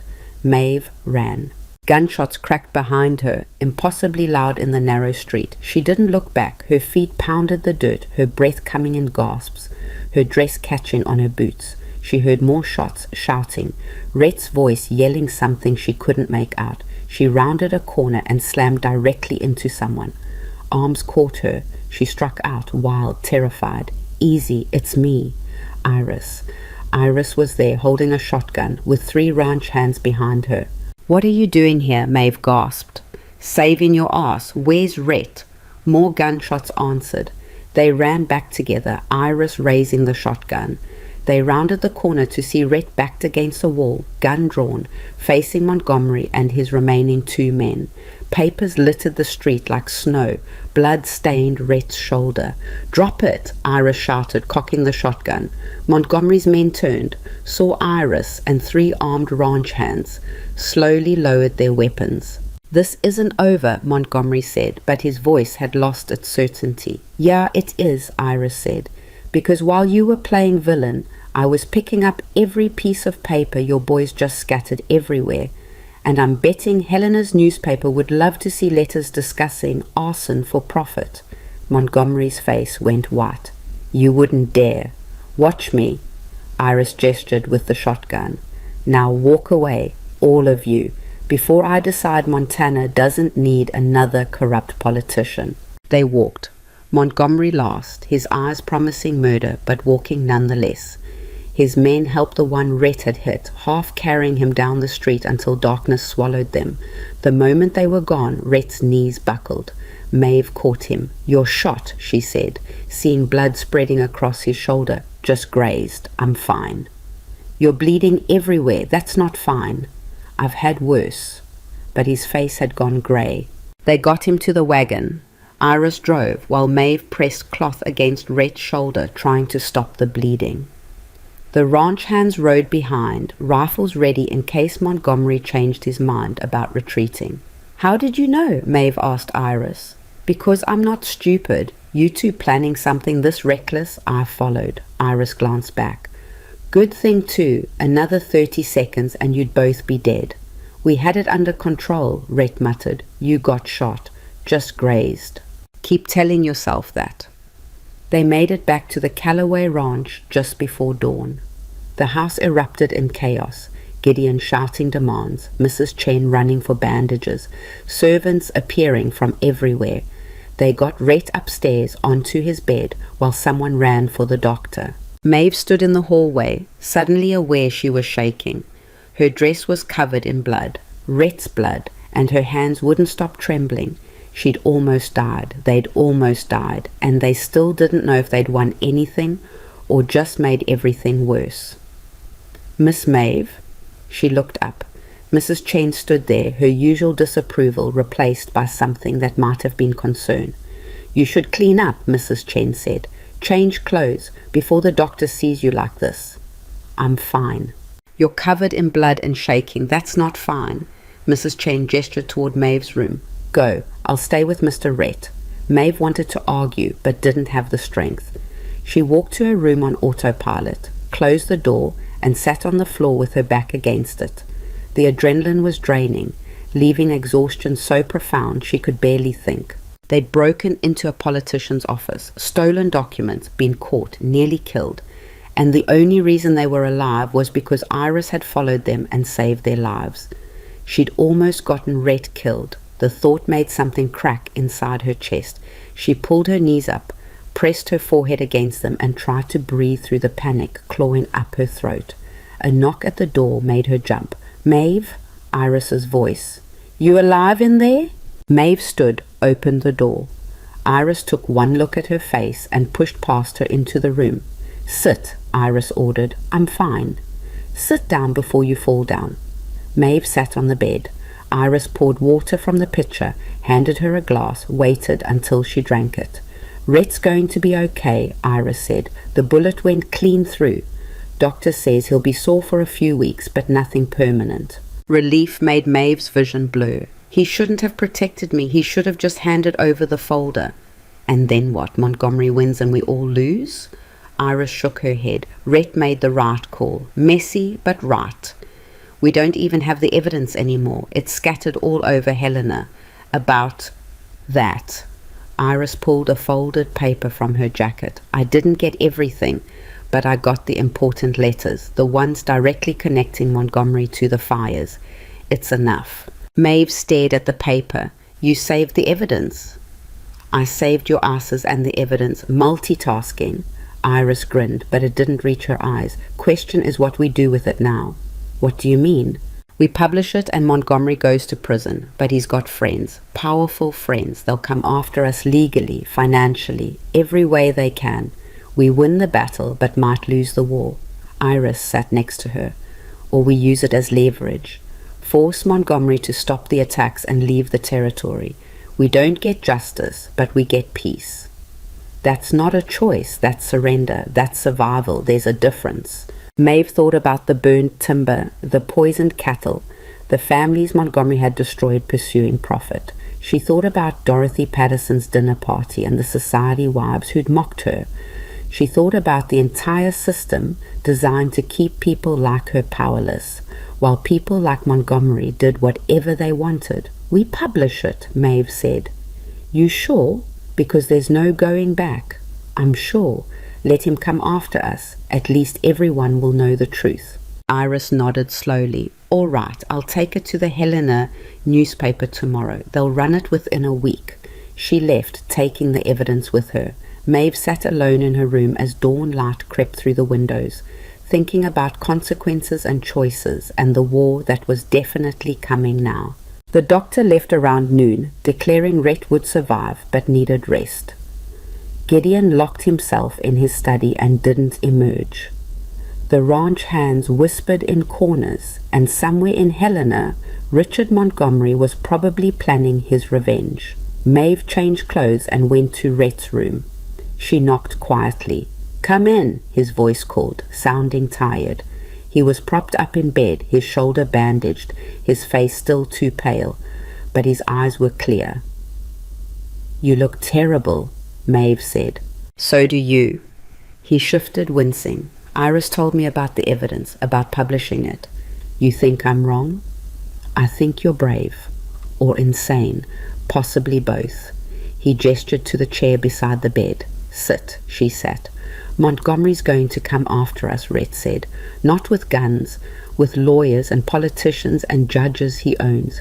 He'll tie us up in court for years, drain our money, destroy our reputation." "I know. And you still want to do this? Do you want me to lie?" Rhett almost smiled. "No." They sat in silence for a moment. Then Rhett said, "My father built this empire by being the most violent man in the territory. Everyone feared him, respected him, but they also hated him. And now that fear's eating us alive because he made nothing but enemies. I'm not sure where you're going with this. I'm saying maybe it's time to try something different. Build something based on trust instead of fear. Alliances instead of conquest." He looked at her. "That's what you've been saying all along, that violence just makes more violence. So you agree with publishing the evidence?" "I agree that hiding it makes us just as bad as Montgomery, and I'm tired of being the villain in everyone's story." He reached out, caught her hand. "Whatever happens next, we face it together. Deal?"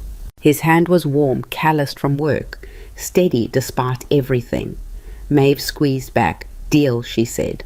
The newspaper hit Helena 5 days later.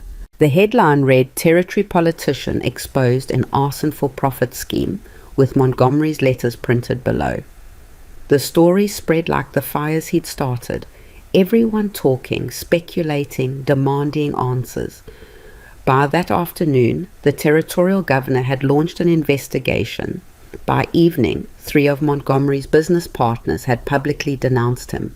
By the next morning, he'd disappeared, but the backlash came fast. Montgomery's allies attacked in newspapers, calling the evidence forged, the accusations lies.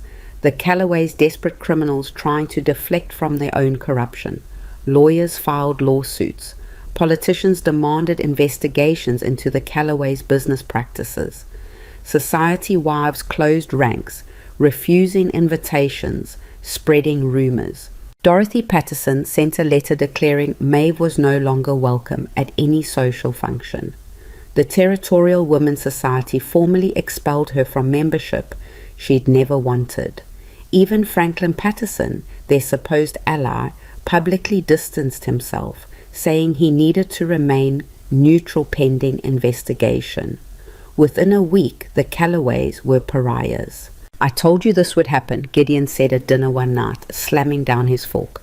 "You exposed Montgomery, and now everyone who profited from his schemes is protecting themselves by destroying us. We're more isolated than ever." "We're isolated from corruption," Maeve said. "That's different." "Is it? Because from where I'm sitting, we're bleeding money on lawyers while our supposed allies abandon ship and our enemies circle closer." Gideon leaned forward. "You wanted to try something different. Congratulations. You've made us the territory's favorite target." "Father," Rhett said quietly, "enough." "No, not enough. Not nearly enough." Gideon stood. "I built this empire. I kept it alive through wars and droughts and every other disaster. And now you and your project wife are destroying it because you think honesty matters more than survival." "It does," Maeve said. "Then you're a fool." He left. The dining room fell silent. Mrs. Chen cleared plates with aggressive efficiency. Iris studied her food like it contained secrets. "He's not wrong about the isolation," Rhett said finally. "I know. And the lawsuits are expensive." "I know that too. So what do we do?" Maeve thought about it. They'd exposed Montgomery, but that hadn't solved the bigger problem. The system that allowed men like him to profit from other people's suffering was still intact. The society that judged women like her was still powerful. The territory was still controlled by the same corrupt alliances. Exposing one man wasn't enough. They needed to change the entire structure. "We built something new," Maeve said. Rhett looked at her. "Explain." "Montgomery succeeded because he isolated us, made us fight each other instead of him, turned the ranchers against each other over resources and territory."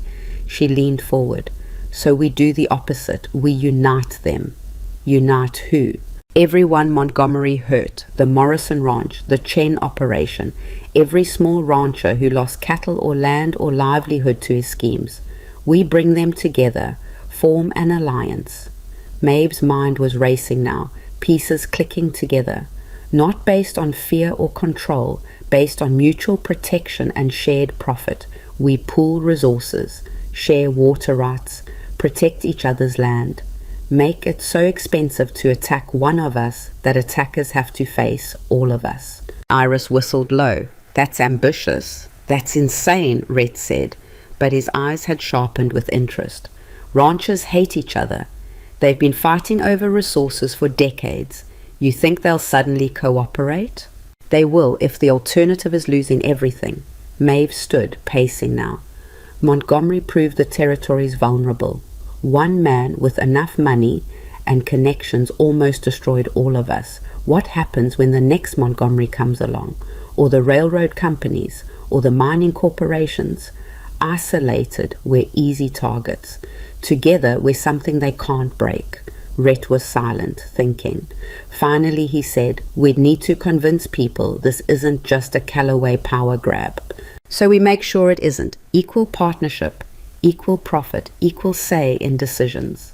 Maeve stopped pacing. "And we start with the people Montgomery hurt most. They have the most reason to want change. The Morrisons hate us. The Chens barely tolerate us.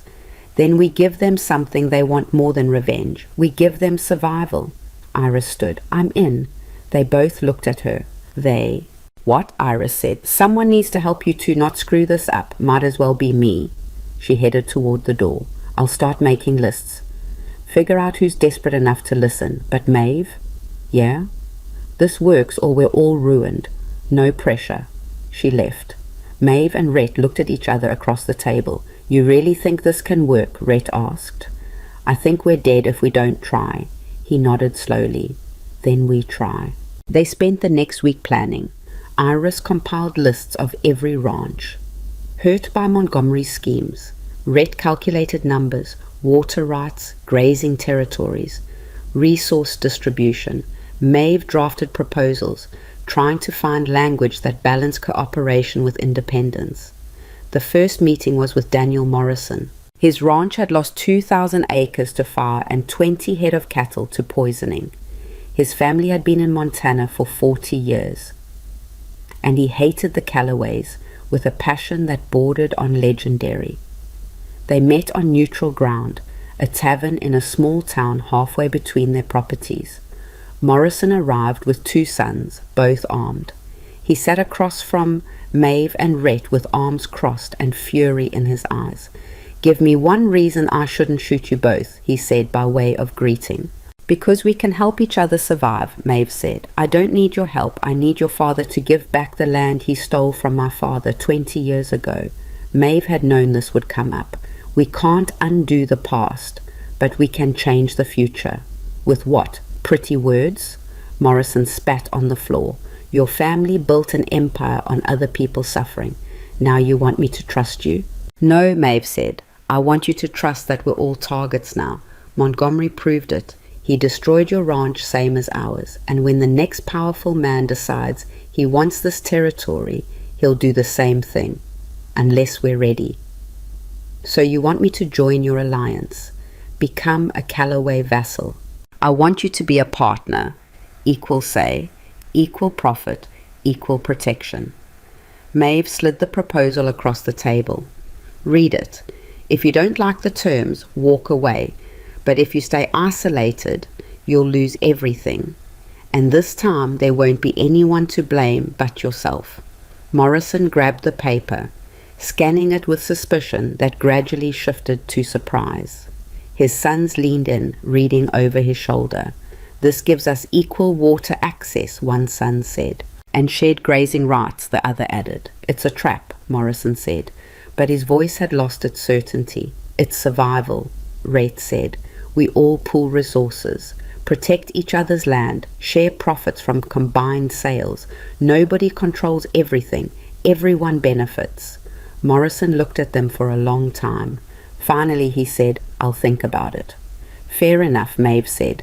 They left without an agreement, but without bloodshed either. That felt like progress. The meeting with Margaret Chen went differently.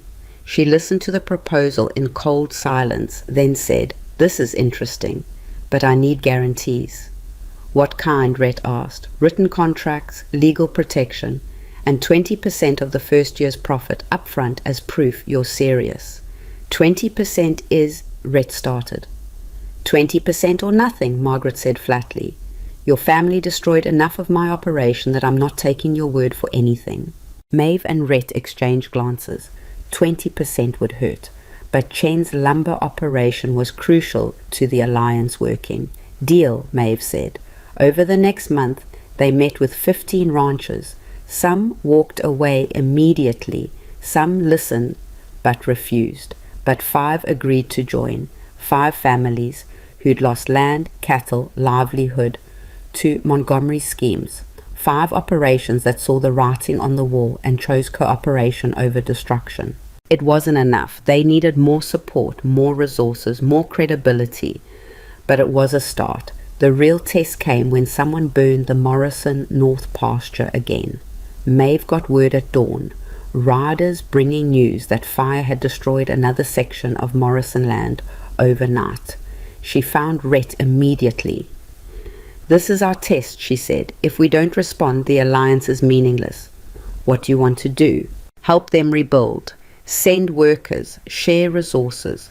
Prove we're serious about mutual protection. Within hours, 20 Callaway ranch hands were riding to Morrison property with tools, timber, and supplies. Maeve went with them, and Rhett's people are helping rebuild his fence lines and burned structures. Morrison stood watching, his expression unreadable as Callaway workers repaired his property without being asked. Why are you doing this? He asked Maeve. Because we're partners now. Your loss is our loss. And when someone burns your land, then you help us rebuild. Maeve handed him a hammer. That's how this works. Morrison stared at the hammer. Then slowly he took it and joined his men, working alongside Callaway hands. News spread fast. The alliance wasn't just words. It was real cooperation, real support, and suddenly other ranchers started paying attention. By the end of the month, 10 families had joined. By the next month, 15. Small operations mostly, desperate and damaged but willing to try something different. But with success came new enemies. The territorial legislature, influenced by Montgomery's allies, passed laws restricting shared water rights. Railroad companies increased pressure to sell land. Society figures intensified their social attacks, making sure anyone associating with the Callaways was excluded, mocked, destroyed socially. And then word reached Maeve that broke through every other concern. Her father had sold Evelyn. The letter arrived on a Tuesday, carried by a rider who looked like he'd rather be anywhere else.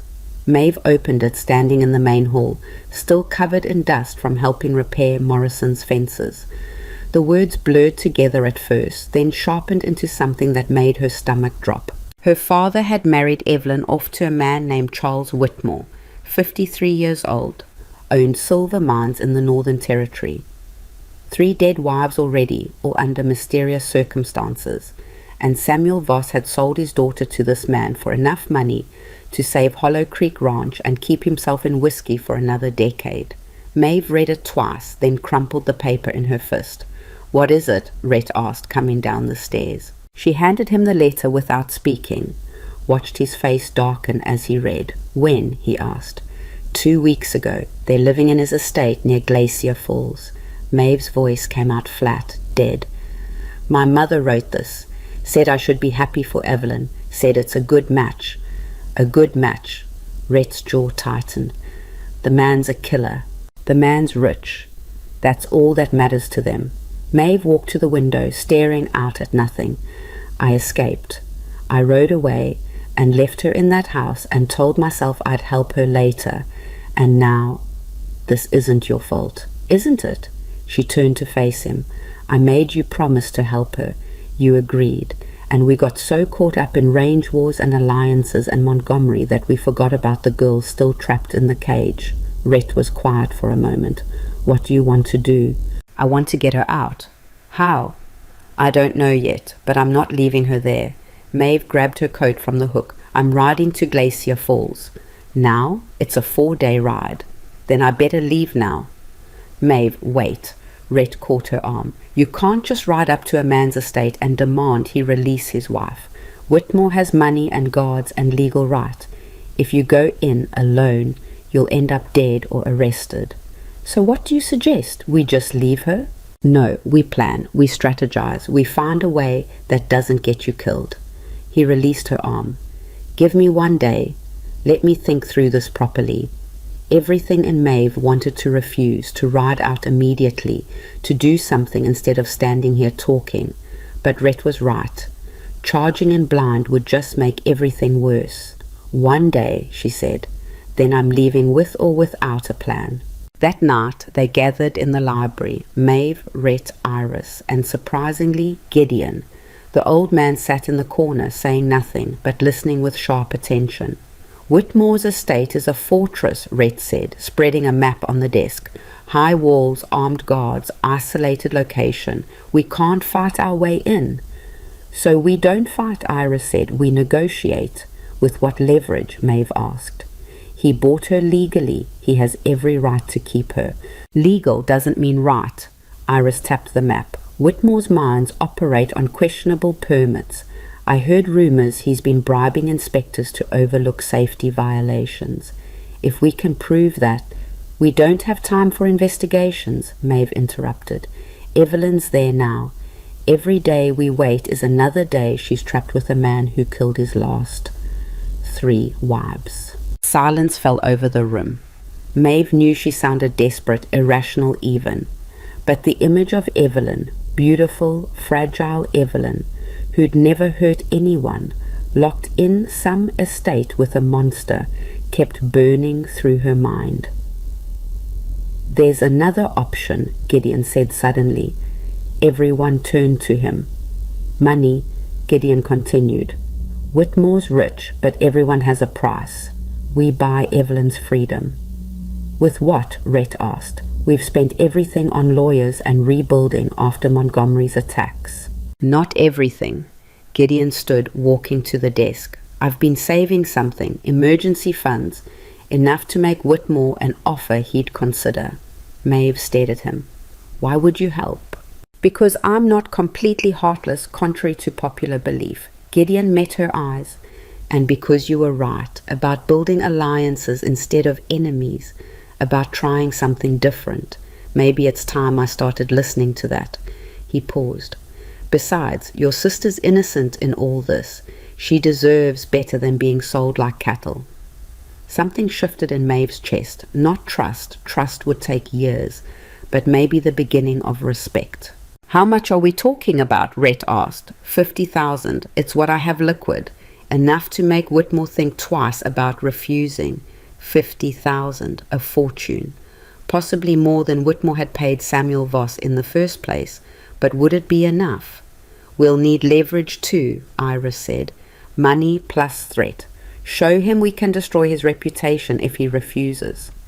"We don't have proof of his violations," Maeve pointed out. "We don't need proof. We need the threat of investigation. Politicians asking questions, newspapers digging into his business, investors getting nervous." Iris grinned. "We've already proven we can expose powerful men. Whitmore knows that.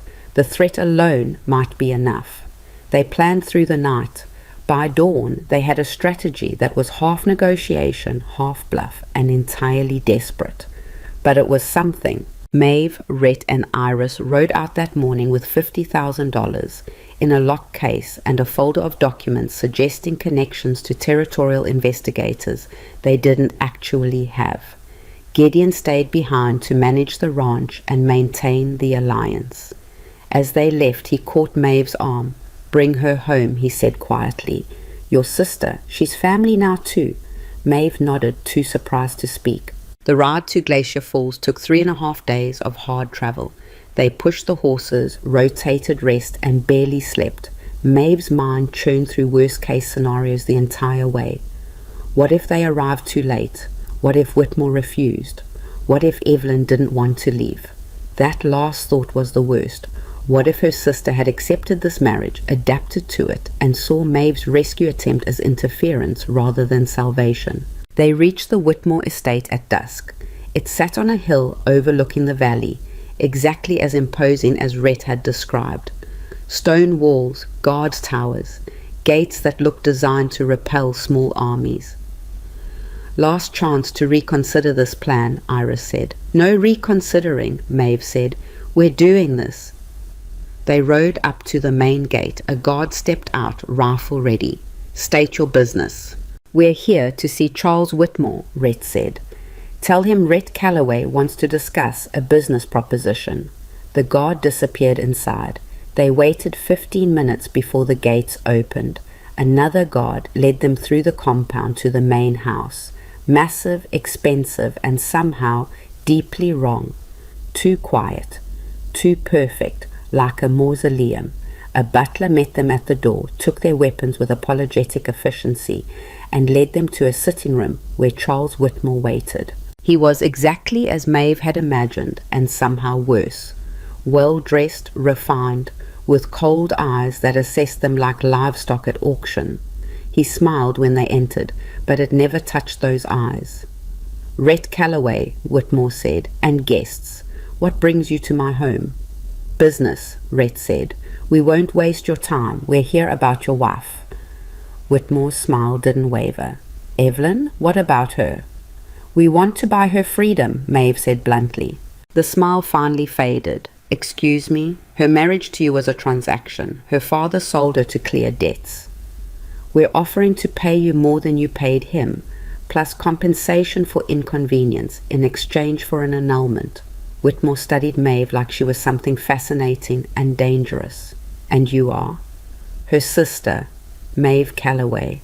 "Ah, the ranch girl who married up. I've heard about you." He settled back in his chair. "Let me understand this correctly. You rode 3 days to offer me money for a wife I acquired legally and married properly." $50,000, Rhett said, setting the case on the table. "Plus, we leave your business operations alone." "Leave them alone? What does that mean?" "That. It means we've been investigating your mining permits, safety violations, bribery of inspectors, workers dying in unsafe conditions." Iris pulled out the folder. "We're prepared to share our findings with territorial authorities unless you agree to the annulment." It was a bluff. They had suspicions, not proof.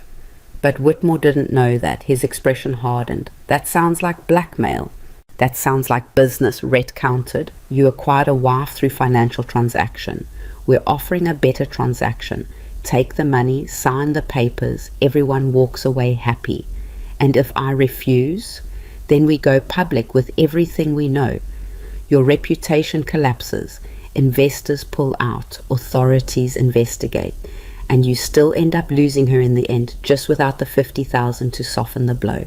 Whitmore stood slowly, walking to the window. His back was to them, shoulders tense. When he spoke, his voice carried an edge that made Maeve's skin crawl. "You think you're clever, think you've backed me into a corner, but you're forgetting something important." He turned. "I don't need the money, I don't care about reputation, and I didn't marry Evelyn for politics or profit." "Then why?" Maeve asked, though part of her didn't want to know. "Because I wanted her. Because she's beautiful and fragile and mine." He smiled again, and this time it was genuine and terrible. So no, I won't sell her. I won't release her. And if you try to take her by force, I'll have you arrested for kidnapping. How does that sound for your precious alliance? The room went cold. Maeve felt her hands curl into fists, rage burning through shock. You can't just keep her prisoner, she said. I'm not. She's my wife, legally, properly, permanently. Whitmore moved toward the door. Now get out of my house before I have my guards remove you. Let me see her, Maeve said desperately. Let me talk to her. If she says she wants to stay, we'll leave, but let me see her. Whitmore paused. Why would I allow that? Because if you're telling the truth, if she really wants this marriage, then talking to me will just prove you right. But if you're lying, if you're keeping her here against her will, then you're afraid of what she'll say. It was a gamble. Whitmore could simply refuse and throw them out. But Maeve saw something flicker in his eyes. Pride, maybe, or the certainty that Evelyn was too broken to fight back. Fine, he said. 10 minutes. Under guard, then you leave. He led them upstairs, down a hallway that felt too long to a door at the end. He actually unlocked it, which told Maeve everything she needed to know, and pushed it open. Evelyn sat by a window, wearing an expensive dress, her hair perfectly arranged. She looked like a doll, a beautiful, lifeless doll. When she saw Maeve, her eyes widened. Maeve? 10 minutes, Whitmore said, and left them alone. A guard remained in the doorway, watching. Maeve crossed the room and knelt beside her sister. Up close, she could see the truth the expensive dress tried to hide. Bruises on Evelyn's wrists, shadows under her eyes, a hollow quality that spoke of someone barely holding on. Are you okay? Maeve asked quietly. Evelyn's laugh came out broken. Do I look okay? No, you look like you're dying. I am, just slowly. Evelyn's voice was flat, empty. Father sold me. Mother approved it. And Charles. Charles is very good at making things look proper while making sure I understand I'm property. Rage burned so hot in Maeve's chest she could barely breathe. Come with us, right now. We'll get you out. How? He'll never let me go. And if you try to take me, he'll destroy you, legally, publicly. He's already threatened it. I don't care. Evelyn, look at me.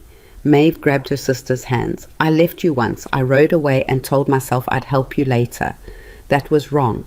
But I'm here now, and I'm not leaving without you. Evelyn's eyes filled with tears. You can't save me. Nobody can.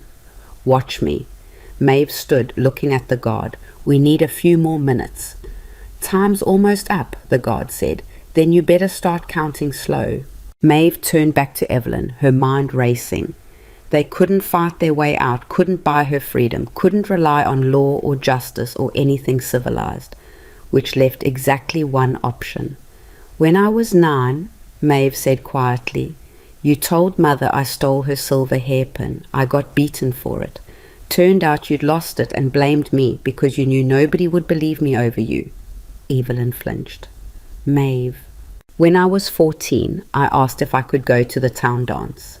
You told Father I'd been sneaking out to meet boys. I got locked in the barn for a week. I hadn't been sneaking anywhere. I'm sorry. When I was 16, I worked an entire season to save money for fabric, to make myself a decent dress. You took the money to buy yourself ribbons. When I confronted you, you cried until Mother took your side. Tears were streaming down Evelyn's face now. You made my life hell, Maeve continued, her voice steady. You were cruel, selfish. You used your position as the favored daughter to crush me every chance you got, and I hated you for it. The room was absolutely silent except for Evelyn's quiet crying. But, Maeve said, and her voice softened, we were both prisoners of the same system. They just built you a prettier cage. You learned to survive by being what they wanted. I learned to survive by being invisible. Neither of us chose this. Neither of us deserved this. She knelt again, meeting Evelyn's eyes. So I'm offering you the same choice someone offered me. Ride away with me now. Leave this place and this man and everything that's destroying you. Or stay and slowly die in the cage they built. Your choice. Evelyn stared at her. If I leave, he'll come after me. Let him try. We've faced worse. Father will disown me. He already sold you. What's left to disown?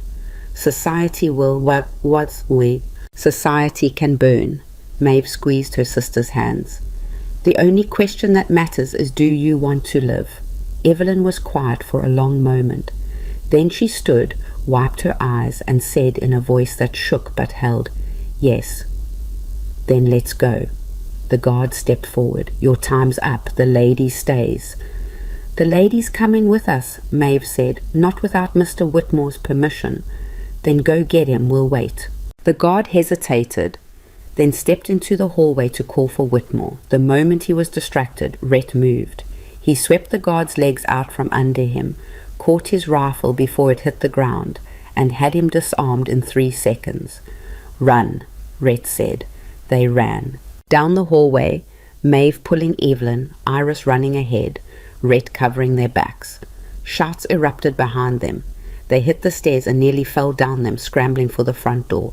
More guards appeared, but Iris had retrieved their weapons somehow and threw Rhett his gun. "Go," Rhett shouted. "Get to the horses." They burst through the front door into chaos. Guards running from every direction, the gates swinging closed, their horses still tied near the entrance. Maeve got Evelyn to a horse, practically throwing her into the saddle. Iris mounted with practiced speed. Rhett was backing toward them, gun raised, keeping guards at bay. "Move," he yelled. They moved, kicked their horses into motion, racing for the closing gate. Bullets cracked past them. A guard tried to cut them off, and Iris's horse knocked him aside. The gate was 10 feet away, 8 feet 5. They shot through with inches to spare, and they kept riding, hard, fast, not looking back. They rode through the night, through the next day, switching horses at a town where they had contacts, riding until distance and exhaustion made pursuit impossible. 3 days later, they arrived back at the Callaway Ranch. Evelyn had barely spoken the entire journey. She sat through meals in silence, rode without complaint, and stared at nothing with eyes that had seen too much. Maeve didn't push her. Some wounds needed time before they could be spoken about. Gideon met them at the gate. He took one look at Evelyn, battered, exhausted, free, and simply nodded. "Get her inside. Mrs. Chen will see to her." Mrs. Chen appeared and led Evelyn away with surprising gentleness. The moment they were gone, Gideon turned to the others. "Whitmore?" "Alive and furious," Rhett said. "He'll probably press charges. Let him try. We'll bury him in legal battles until he gives up." Gideon looked at Maeve. "You did well." It was possibly the first compliment he had ever given her. Maeve nodded, too tired to do more. The legal battle with Whitmore raged for months. He pressed charges for kidnapping. They countered with evidence of abuse and forced marriage. The territorial courts tied themselves in knots, trying to rule on whether wives were property that could be reclaimed or people with rights of their own. Eventually, a judge ruled that Evelyn had left voluntarily and therefore no kidnapping had occurred. The marriage was annulled on grounds of coercion. Whitmore lost, but the victory felt hollow, because while they'd been fighting Whitmore, other problems had grown worse. Montgomery's allies in the legislature had passed laws restricting the alliance's water rights. Railroad companies had increased pressure on smaller ranches to sell. The society women had organized a formal boycott of anyone associating with the Callaways, and Gideon had fallen ill. Not sick exactly, just fading. The violence and stress and years of making enemies had finally caught up with him. He spent more time in bed than managing the ranch. His hands shook when he held papers. His voice grew weaker each day. One evening, as winter settled over the territory, he called Maeve and Rhett to his room. "Sit," he said, and they sat. Gideon looked older than time itself, propped up on pillows, his empire crumbling outside while he faded inside. But his eyes were still sharp. "I'm dying, he said bluntly. "Don't argue, I can feel it." "Father," Rhett started. "Listen," Gideon shifted, wincing. "I built this empire through fear, through violence, through making everyone who opposed me regret it, and it worked, for a while. But fear doesn't last, it just makes more enemies. more violence, more reasons for people to wait for you to weaken so they can destroy you. He looked at Maeve. You were right about everything. Building alliances instead of enemies, choosing cooperation over conquest, trust over fear. He coughed, his whole body shaking. I spent 50 years doing it wrong, and you've spent 1 year proving there's a better way. The alliance is barely holding, Maeve said. Half the ranchers still don't trust us. The other half are too scared of retribution to commit fully. Then make them commit. Show them it works. Gideon reached for papers on the side table. I'm signing everything over to you. The ranch, the holdings, all of it, you and Rhett. Father, you can't. I can and I am. You two have done more to save this territory in 1 year than I did in 50. You exposed Montgomery. You survived Whitmore. You're building something that might actually last. He pushed the papers toward them. Don't waste it, and don't make my mistakes. He died 3 days later in his sleep. Quiet, peaceful, nothing like the violent man he'd been in life. The funeral drew everyone. Ranches he'd destroyed, families he'd ruined, politicians he'd corrupted.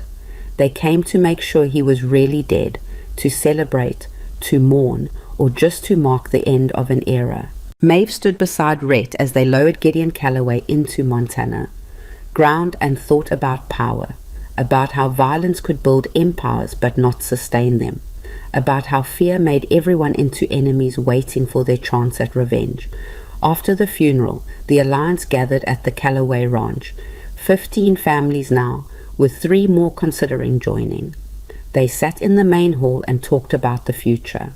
The railroad's offering double for land along the northern route, Daniel Morrison said. Some ranchers are ready to sell. Let them, Maeve said. But those of us in the alliance don't sell separately. We negotiate together, set our own terms, control the price instead of being controlled by it. You think the railroad will agree to that? Margaret Chen asked. I think they need the route more than we need their money, and if we all refuse to sell unless they meet our terms, they have no choice. Maeve looked around the room. That's the whole point of this alliance. We're stronger together than apart. She's right, Franklin Patterson said. He'd quietly rejoined the alliance after Montgomery's fall, his support crucial to legitimizing them. United, we control resources they need. Separated, we're just obstacles they can overcome one at a time. Over the next months, they proved it. The railroad came with offers. The alliance negotiated together and got triple what they'd originally been offered, plus rights to use the railroad for shipping at reduced rates. Mining companies tried to buy water rights. The alliance refused to sell, but agreed to lease access, maintaining control while generating profit. Slowly, impossibly, the model worked. Ranchers who'd been on the edge of bankruptcy started recovering. Families that had been enemies for generations started cooperating. The system built on fear and violence began transforming into something resembling community. But society still rejected them. Dorothy Patterson's boycott remained firmly in place. Territory women refused to acknowledge Maeve or Evelyn at any social function. Formal invitations never came. The invisible wall remained solid. Evelyn started teaching. It began small, a few ranch girls who wanted to learn reading and arithmetic. Evelyn set up a schoolroom in one of the Calloway outbuildings and taught them basics. But the girls kept coming, and the teaching expanded. Reading, writing, mathematics, but also things the territory didn't want girls knowing. Property rights, contract law, how to manage money and negotiate deals. You're making enemies, Maeve told her one evening, watching Evelyn prepare lessons. Good, Evelyn said. Let them be angry.